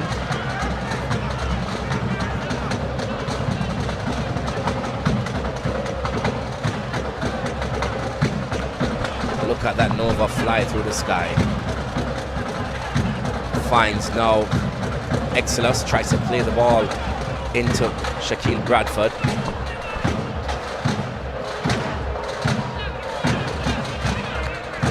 Clark tries to flick it on. He's tackled by Cummins. Falls to Timar Lewis, who finds DeAndre Brown, who cuts inside. Still DeAndre Brown. Demar Phillips goes to ground. A whistle on the play. Free kick for Montego Bay United. And here comes a change for them yet again. Montego Bay United.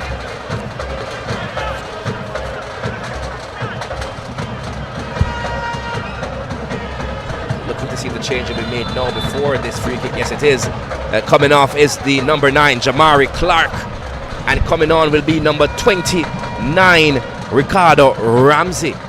I remember, John, you mentioned Ricardo Ramsey earlier. So I think you're expecting something from him.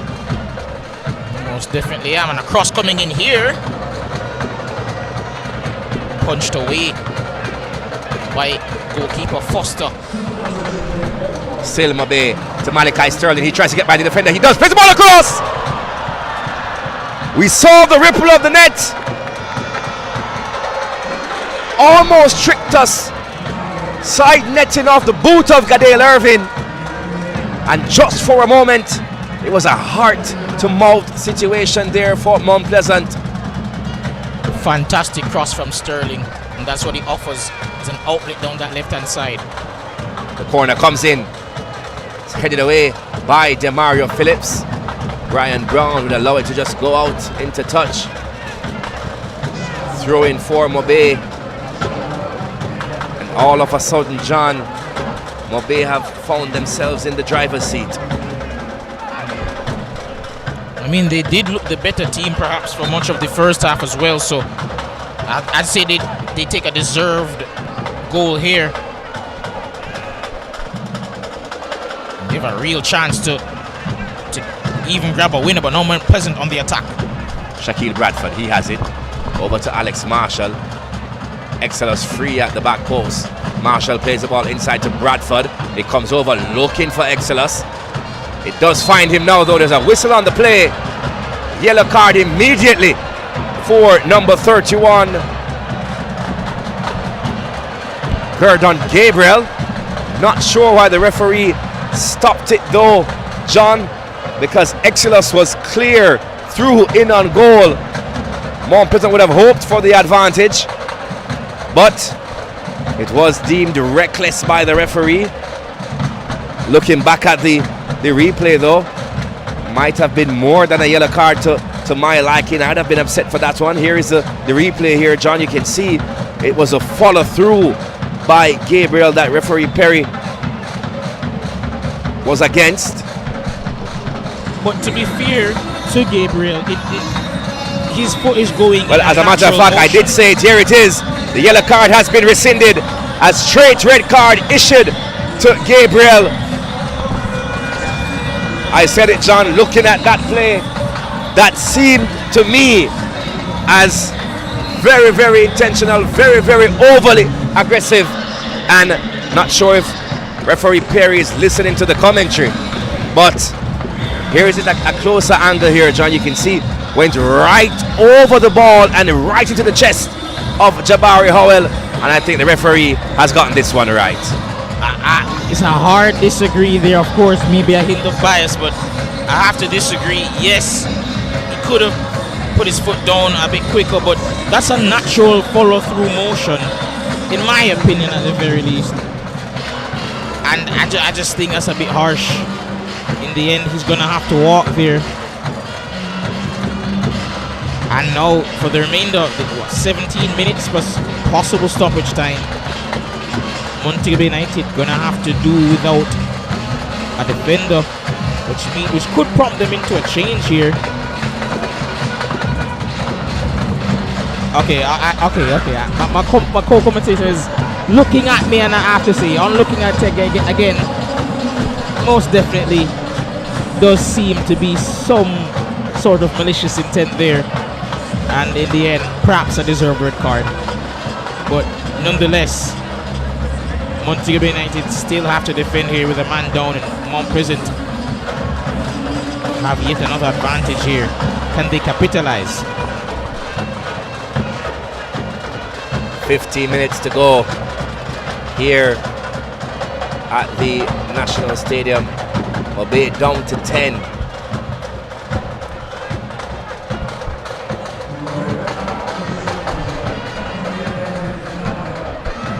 Really not sure that Coach Gilbert had this in his plans.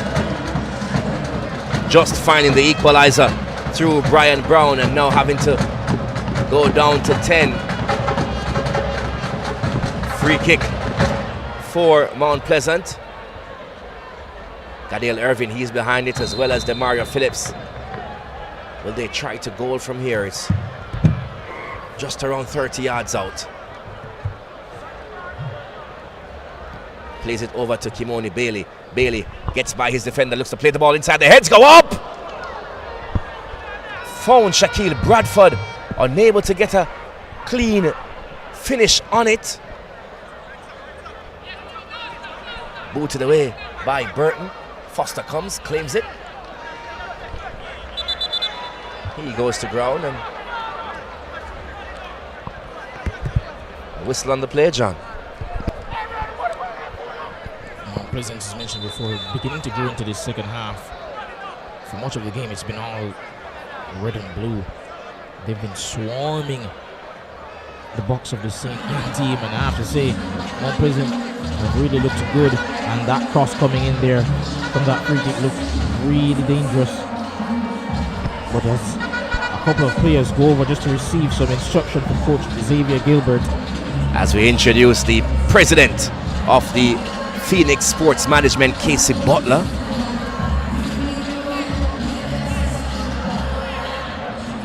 Mighty Phoenix.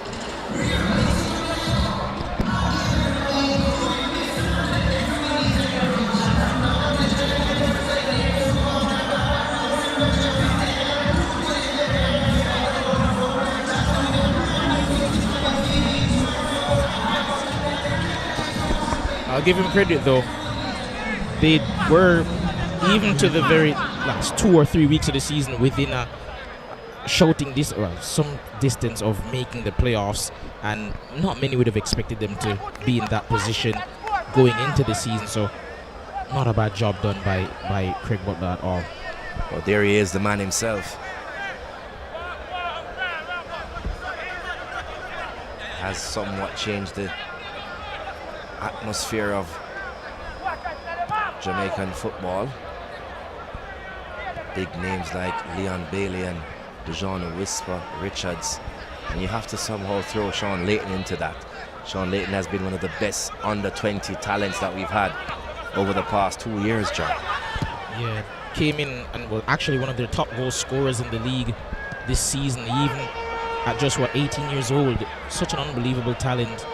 Of course, believed to have gotten a transfer in Belgium.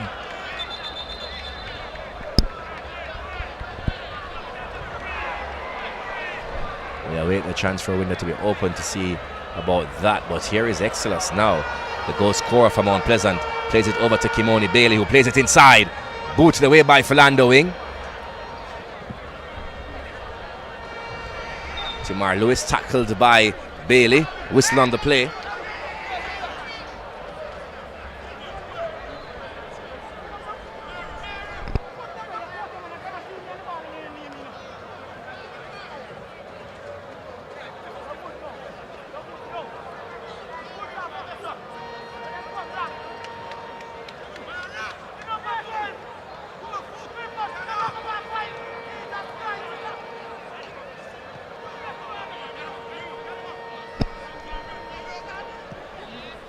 Ball played up, looking for Brian Brown.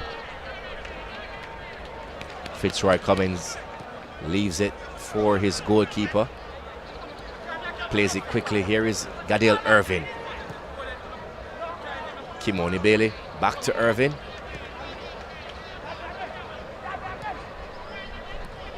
In the 78th minute, you would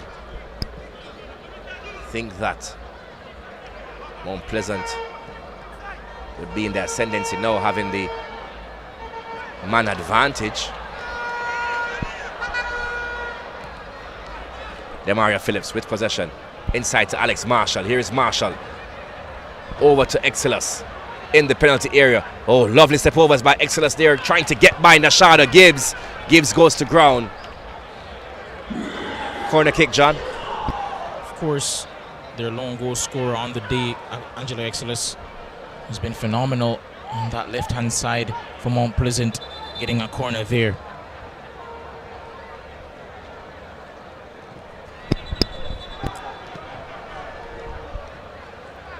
I think the referee was just instructing him to go back and retake the corner based on the position of the ball prior to it being taken.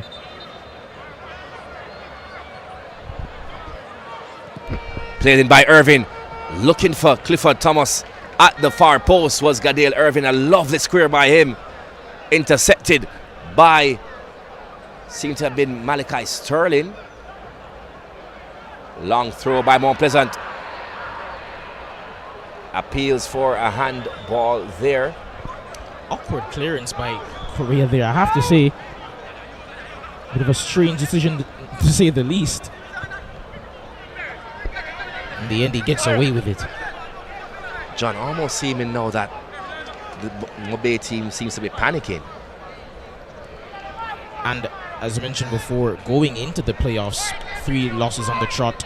We spoke to Xavier Gilbert whether or not that would have an impact on their confidence, but though he reassured us it wouldn't, I have to say over these last couple of games, they have seemed rushed, a bit more nervous than usual, than we're used to seeing from them all season long. And of course, you're coming up against the best of the best. It's only natural that you're going to perhaps not necessarily be at the same standard that you displayed right through the season, but they've looked really uncharacteristically poor in certain areas, especially at the back. Cummins over to Smith. Here's Bradford. Tries to play in Bailey, intercepted by MoBay. Brian Brown, he's tackled immediately by Fitzroy Cummins. Still Cummins, he goes to ground, but here comes Shaquille Bradford. Bradford trying to play to the space, he goes to ground now, whistle on the play, free kick for Mount Pleasant, just on the line of the penalty area. And we spoke in, I believe, the second leg of the Portmore game, the semi-final, about how Portmore were struggling to get anything out of Raheem Edwards in previous games because he cut an isolated figure at times up front. A while ago, Brian Brown got the ball, and that's the reason why they ended up giving away that chance now, and Mount Pleasant are in a position to score. He's pretty much isolated up top, Brian Brown. He has no support once he gets the ball in order to be an outlet, and in the end, Mount Pleasant now have a chance right outside the box to potentially get a game-sealing goal here. We're into the 82nd minute. John is into disbelief. Nervous moments for him.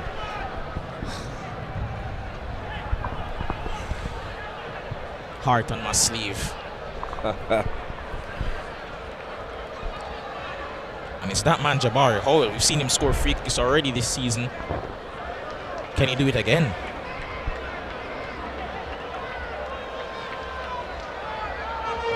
Six-man wall erected by goalkeeper Burton. Here is Howell. He runs up over it. Takes a shot! Jabari Howell! What a finish! What a strike by the youngster! Puts the ball into the top left-hand corner of the goalkeeper. My word, I can tell you, Burton, you will never save that one. Jabari Howell with a strike of his life. It's something that he will tell you that he does day in, day out. What a strike by the youngster. He has been named by many as the young player of the year, but my word, with strikes like that, I can tell you, Jabari Howell, welcome to senior big man football.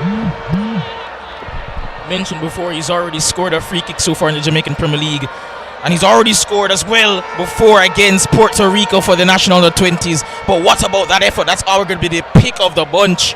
What a strike. It got me out of my seat quite literally. What a fantastic strike by the young 18-year-old.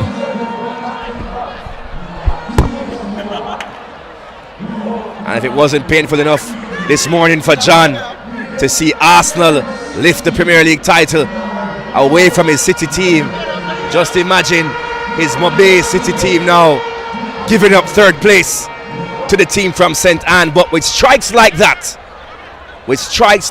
if you are honest about football, that's a goal to lose to. Just a correction there. It's one of our producers that cheers for City. I'm a Liverpool supporter through and through. Oh, even worse. I do believe we did win a title just last season. But you're walking alone this year, son.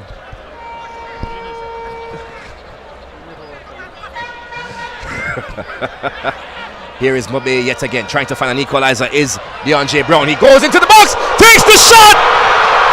DeAndre Brown, the substitute who assisted the first goal, has carried back MoBay into the contest.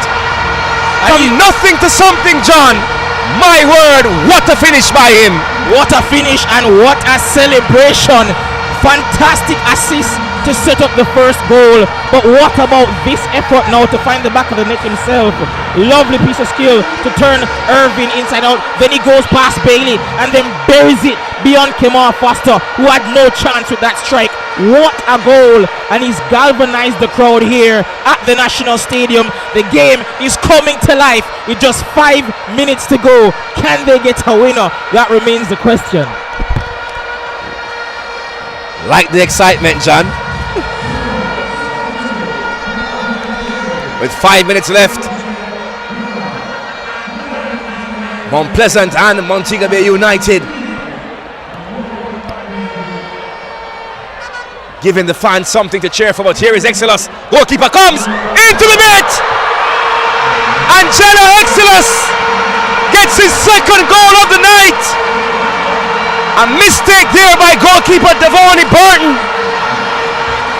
And Angelo Exelos ensures the ball rolls into the net.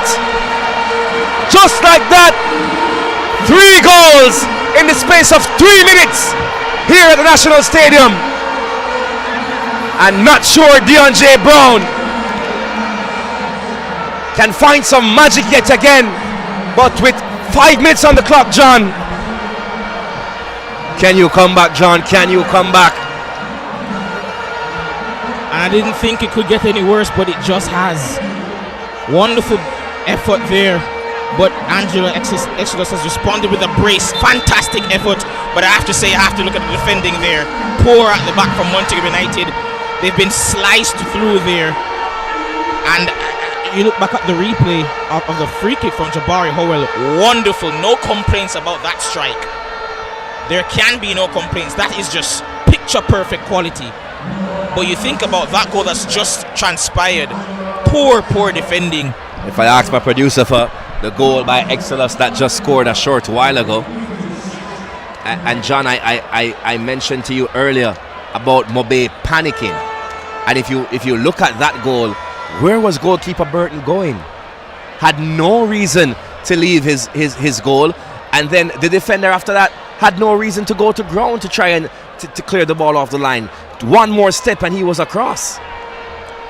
And we're not yet able to get that goal, but we can see DeAndre Brown strike just a few moments ago. Wonderful effort that was. But I have to say, we asked whether or not it would prompt Montego United to make a couple of changes based on what has just transpired in terms of the red card. But seems that they're going to be putting on 2 attacking-minded players in Johan Weatherly as well as Gregory St. Fleur. Tamar Lewis will make way, surprisingly. You have to throw the kitchen sink at it now, John. And we look at the goal now. Ball played over. Finds Exelos. The goalkeeper came, and just that stretch there by the defender that was on the line. Not sure he needed to make that big lunge. He could have taken at least a step over. That's number 13, Mackenzie. Here is the goal yet again. He comes. That not quite able to capture it there on that angle, but Here's Ramsey. MoBay yet again. Here's Ramsey. Nothing given by the referee. Tackled by Saint-Fleur. Whistle on the play. And with just 2 minutes left to go, that man has a lot to think about. And he has a lot to answer for. But nevertheless, I have to say, Philando Wing headed on. I think he did what he could, but there you have to look at the defending afterwards. Of course, also by the goalkeeper Burton in goal. Here's Mackenzie now. He's on the move, looking to play the ball over the top. Looking for the big striker in Ricardo Ramsey.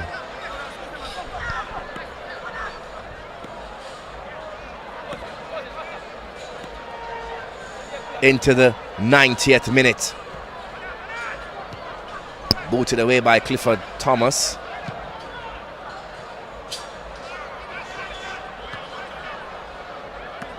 Malachi Sterling brings it down. Plays the ball outside to Saint-Fleur. Here's Weatherly. Tries to get by his defenders, almost working there, and then booted into the grandstand by Fitzroy Cummins.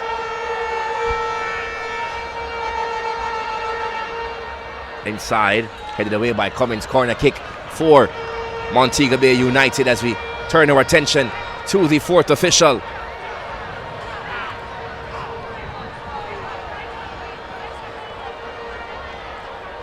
As we see Montego Bay United. 6 minutes. You have some time there, John. Definitely some time to salvage something of this game. Force it into extra time. Can they do it here? Can they rescue something from this game? Ball swung in towards the far post. Foster comes and misses. Into touch, a goal kick. Dangerous set piece in the end there, but no one quite able to put the finishing touch to it. You wonder just how much the red card has affected the game. But here is Phillips. Boots the ball up, looking for Exelos.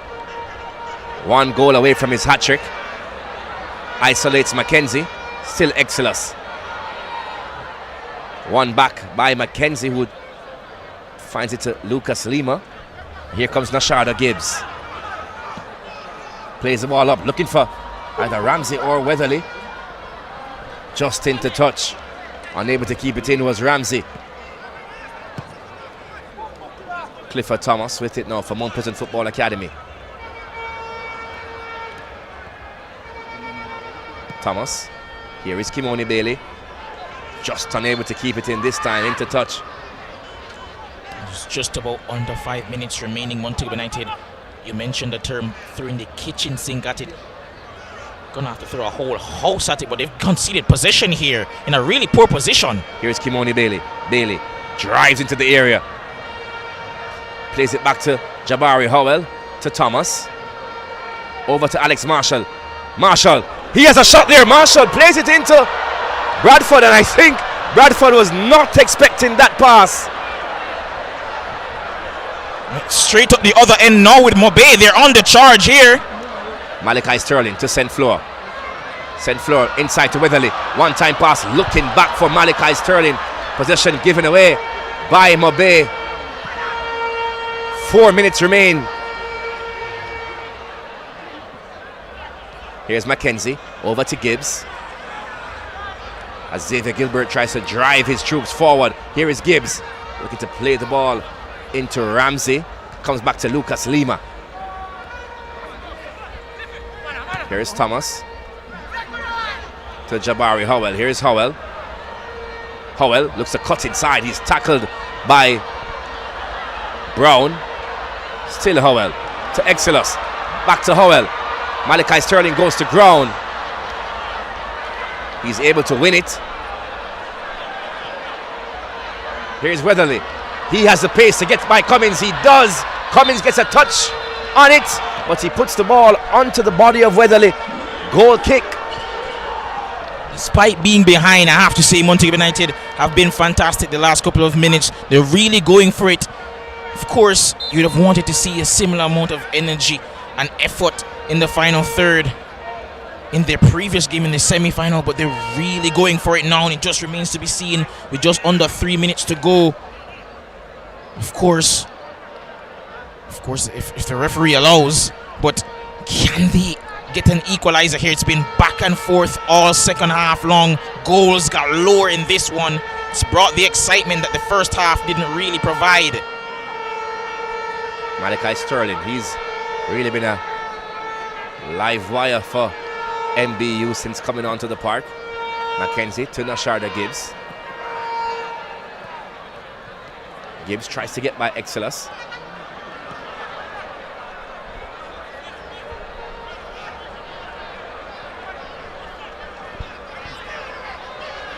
Sterling to Mackenzie. Here's MoBay again. Here's the danger man, DeAndre Brown. Tries to play it inside, taken away by Mount Pleasant. However, 2 minutes left in this one. Kyle Ming is up coaching as well. Off his feet. Ball played over by Malachi Sterling, looking for Mackenzie. Headed away by Kimoni Bailey. Comes down now to Shaquille Bradford.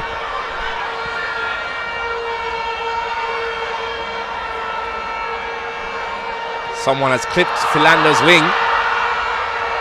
Ball played inside now to Bradford. Over to Howell! And there was a youthful exuberance from him. Could not keep a cool head when it mattered.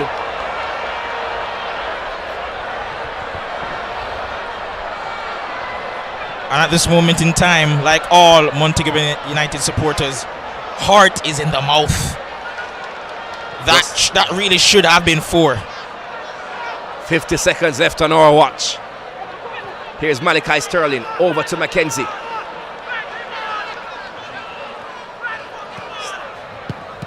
Intercepted by our man of the match, Angela Exelos. 2 goals from him.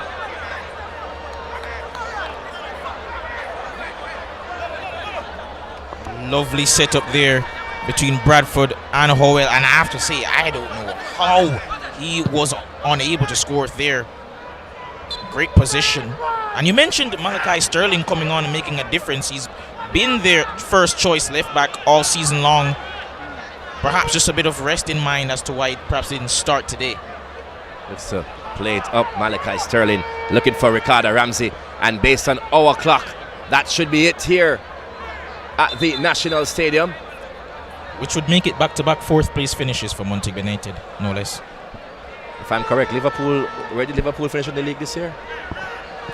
No comment. Trying to find out. 1 title in 20 years, and you see how they act. You're only as good as the present, John. Only as good as the present. And presently, here is a final whistle from referee Alexi Perry. 3-2 here at the National Stadium. Mount Pleasant Football Academy book 3rd place, but most importantly, book a spot in the CONCACAF Caribbean Shield and guarantee themselves a chance at regional football. John, as we prepare for the highlights, your thoughts on the 90 minutes? I thought for large portions, Montego United created the better of the chances, looked really fluid. But just that it has been really throughout the season, it's their defense that has been their undoing. We saw on the first goal that we will get to in the highlights. Poor marking at the back from Harding there, not seeing the incoming Exelos. But then right after, especially after the red card, they were just completely open at the back, surrendered so many chances. And in the end, it's really cost them a bit naive. As I mentioned before, a number of wholesale changes, not just today at the back, but right through the course of the season. Their usual defenders from last year weren't in the starting 11 this year, and they've been made to play at the end of the season when it matters most. Changes made by both teams for this game, however. Coach Whitmore going with 5 changes to his team. Another goalkeeper change. Yet again, Mount Pleasant winning this game, but still conceding a lot of goals that we've seen over these past 3 games. But John, 5 goals, but so much more. Here are the highlights. And there you can see the first half, Clifford Thomas, who had an excellent game himself, turning away from a defender before supplying a chance to Angelo Exelis, trying to get a cross in. Turned away by Devereaux McKenzie on the day. Lovely ball out wide to Exelis once more. Oh, actually, that was just the replay, however, my bad. Lovely play between Demario Phillips and the man out wide there, and took a shot just over the bar. It's always rising, but good effort. Poor defending there. Surrendered a chance almost to Warner Brown, almost fell to him perfectly, but in the end was not to be in terms of a goal here, and he'll finish with just 6 goals on the season, Warner Brown. Then you can see Demario Phillips has a chance to cross here. Beautiful cross, and headed on at the back post, just unable to guide it goalward. However, it was unmarked as well. I have to say, the defending from those corners and set pieces has been shambolic at times from Montego United. And here's DeAndre Brown sparking the game to life when he came on. He'll claim the assist there. Brian Brown scoring his 6th of the season. Wonderful work. And that was just a foreshadowing of things to come. Moments later, he'll be the goal scorer himself, but we'll get to that shortly. Wonderful work. Twinkle toes from DeAndre Brown. Malachi Sterling combining well with his man out wide, and a shot that gives Sterling got it back. Cross coming in, and good defending there from Gadale Irving to just put that behind for a corner. There we could see a foul going the way of Mount Pleasant, and what seemed at first to be a yellow card for Gordon Gabriel would eventually be upgraded to a red, which did turn the game on its head, have to say. Tony Burton called into action on that occasion, but then Shaquille Bradford racing through, fouled after pretty poor playing position. And then what about that free kick from Jabari Howell, yet again doing it in front of goal. 7 on the season for him, the young Manning Cup star. And then DeAndre Brown getting the equalizer, short-lived though it may be in the moment. It was great for all Montego Bay fans to see. Came from the west to see a show put on, and a show was indeed put on, especially by that man off the bench, getting his 8th, I believe, of the season. It was fantastic all season long off the bench. And then this fateful moment, headed on by Wing, and in the end, you rightfully said it, Devonnie Burton not sure where he was running to. And that's put into the back of the net by Angelo Exelis for a 2nd of the game. But now a chance falls to Jabari Howell, who could have grabbed a brace himself, but he sends that over the bar. So after 90 minutes of fantastic football here at the National Stadium, a 5-goal thriller. Mount Pleasant Football Academy 3, Montego Bay United 2. The statistics show possession was in the favor of the side from St. Anne, 59-41. Shots to Mount Pleasant 11, while MoBay had 7 shots on target.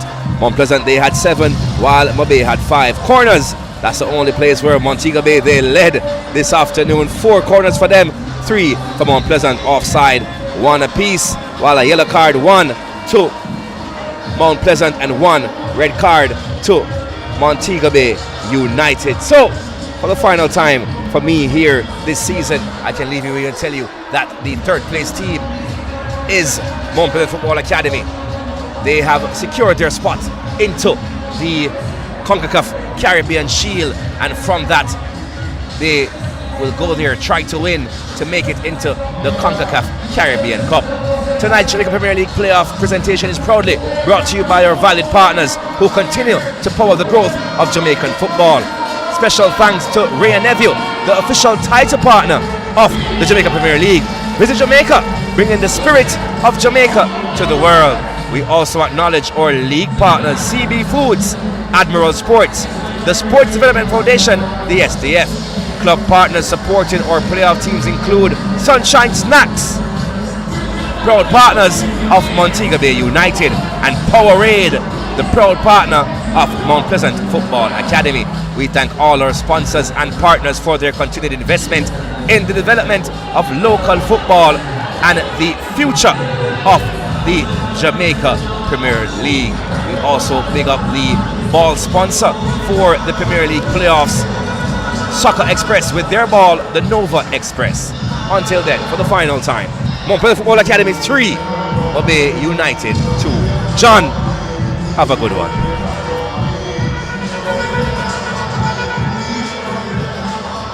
Proverbs to keep me wise. Proverbs like, what goat do, kid follow.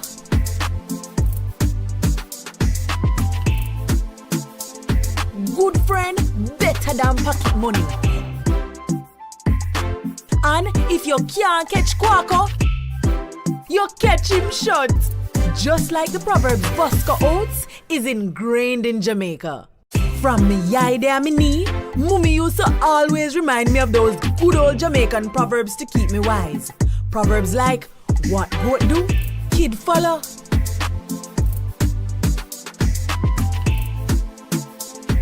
Good friend, better than pocket money. And if you can't catch Quaco, you catch him short. Just like the proverb, Bosco Oats is ingrained in Jamaica. From me yai there me knee, Mummy used to always remind me of those good old Jamaican proverbs to keep me wise. Proverbs like, what goat do, kid follow.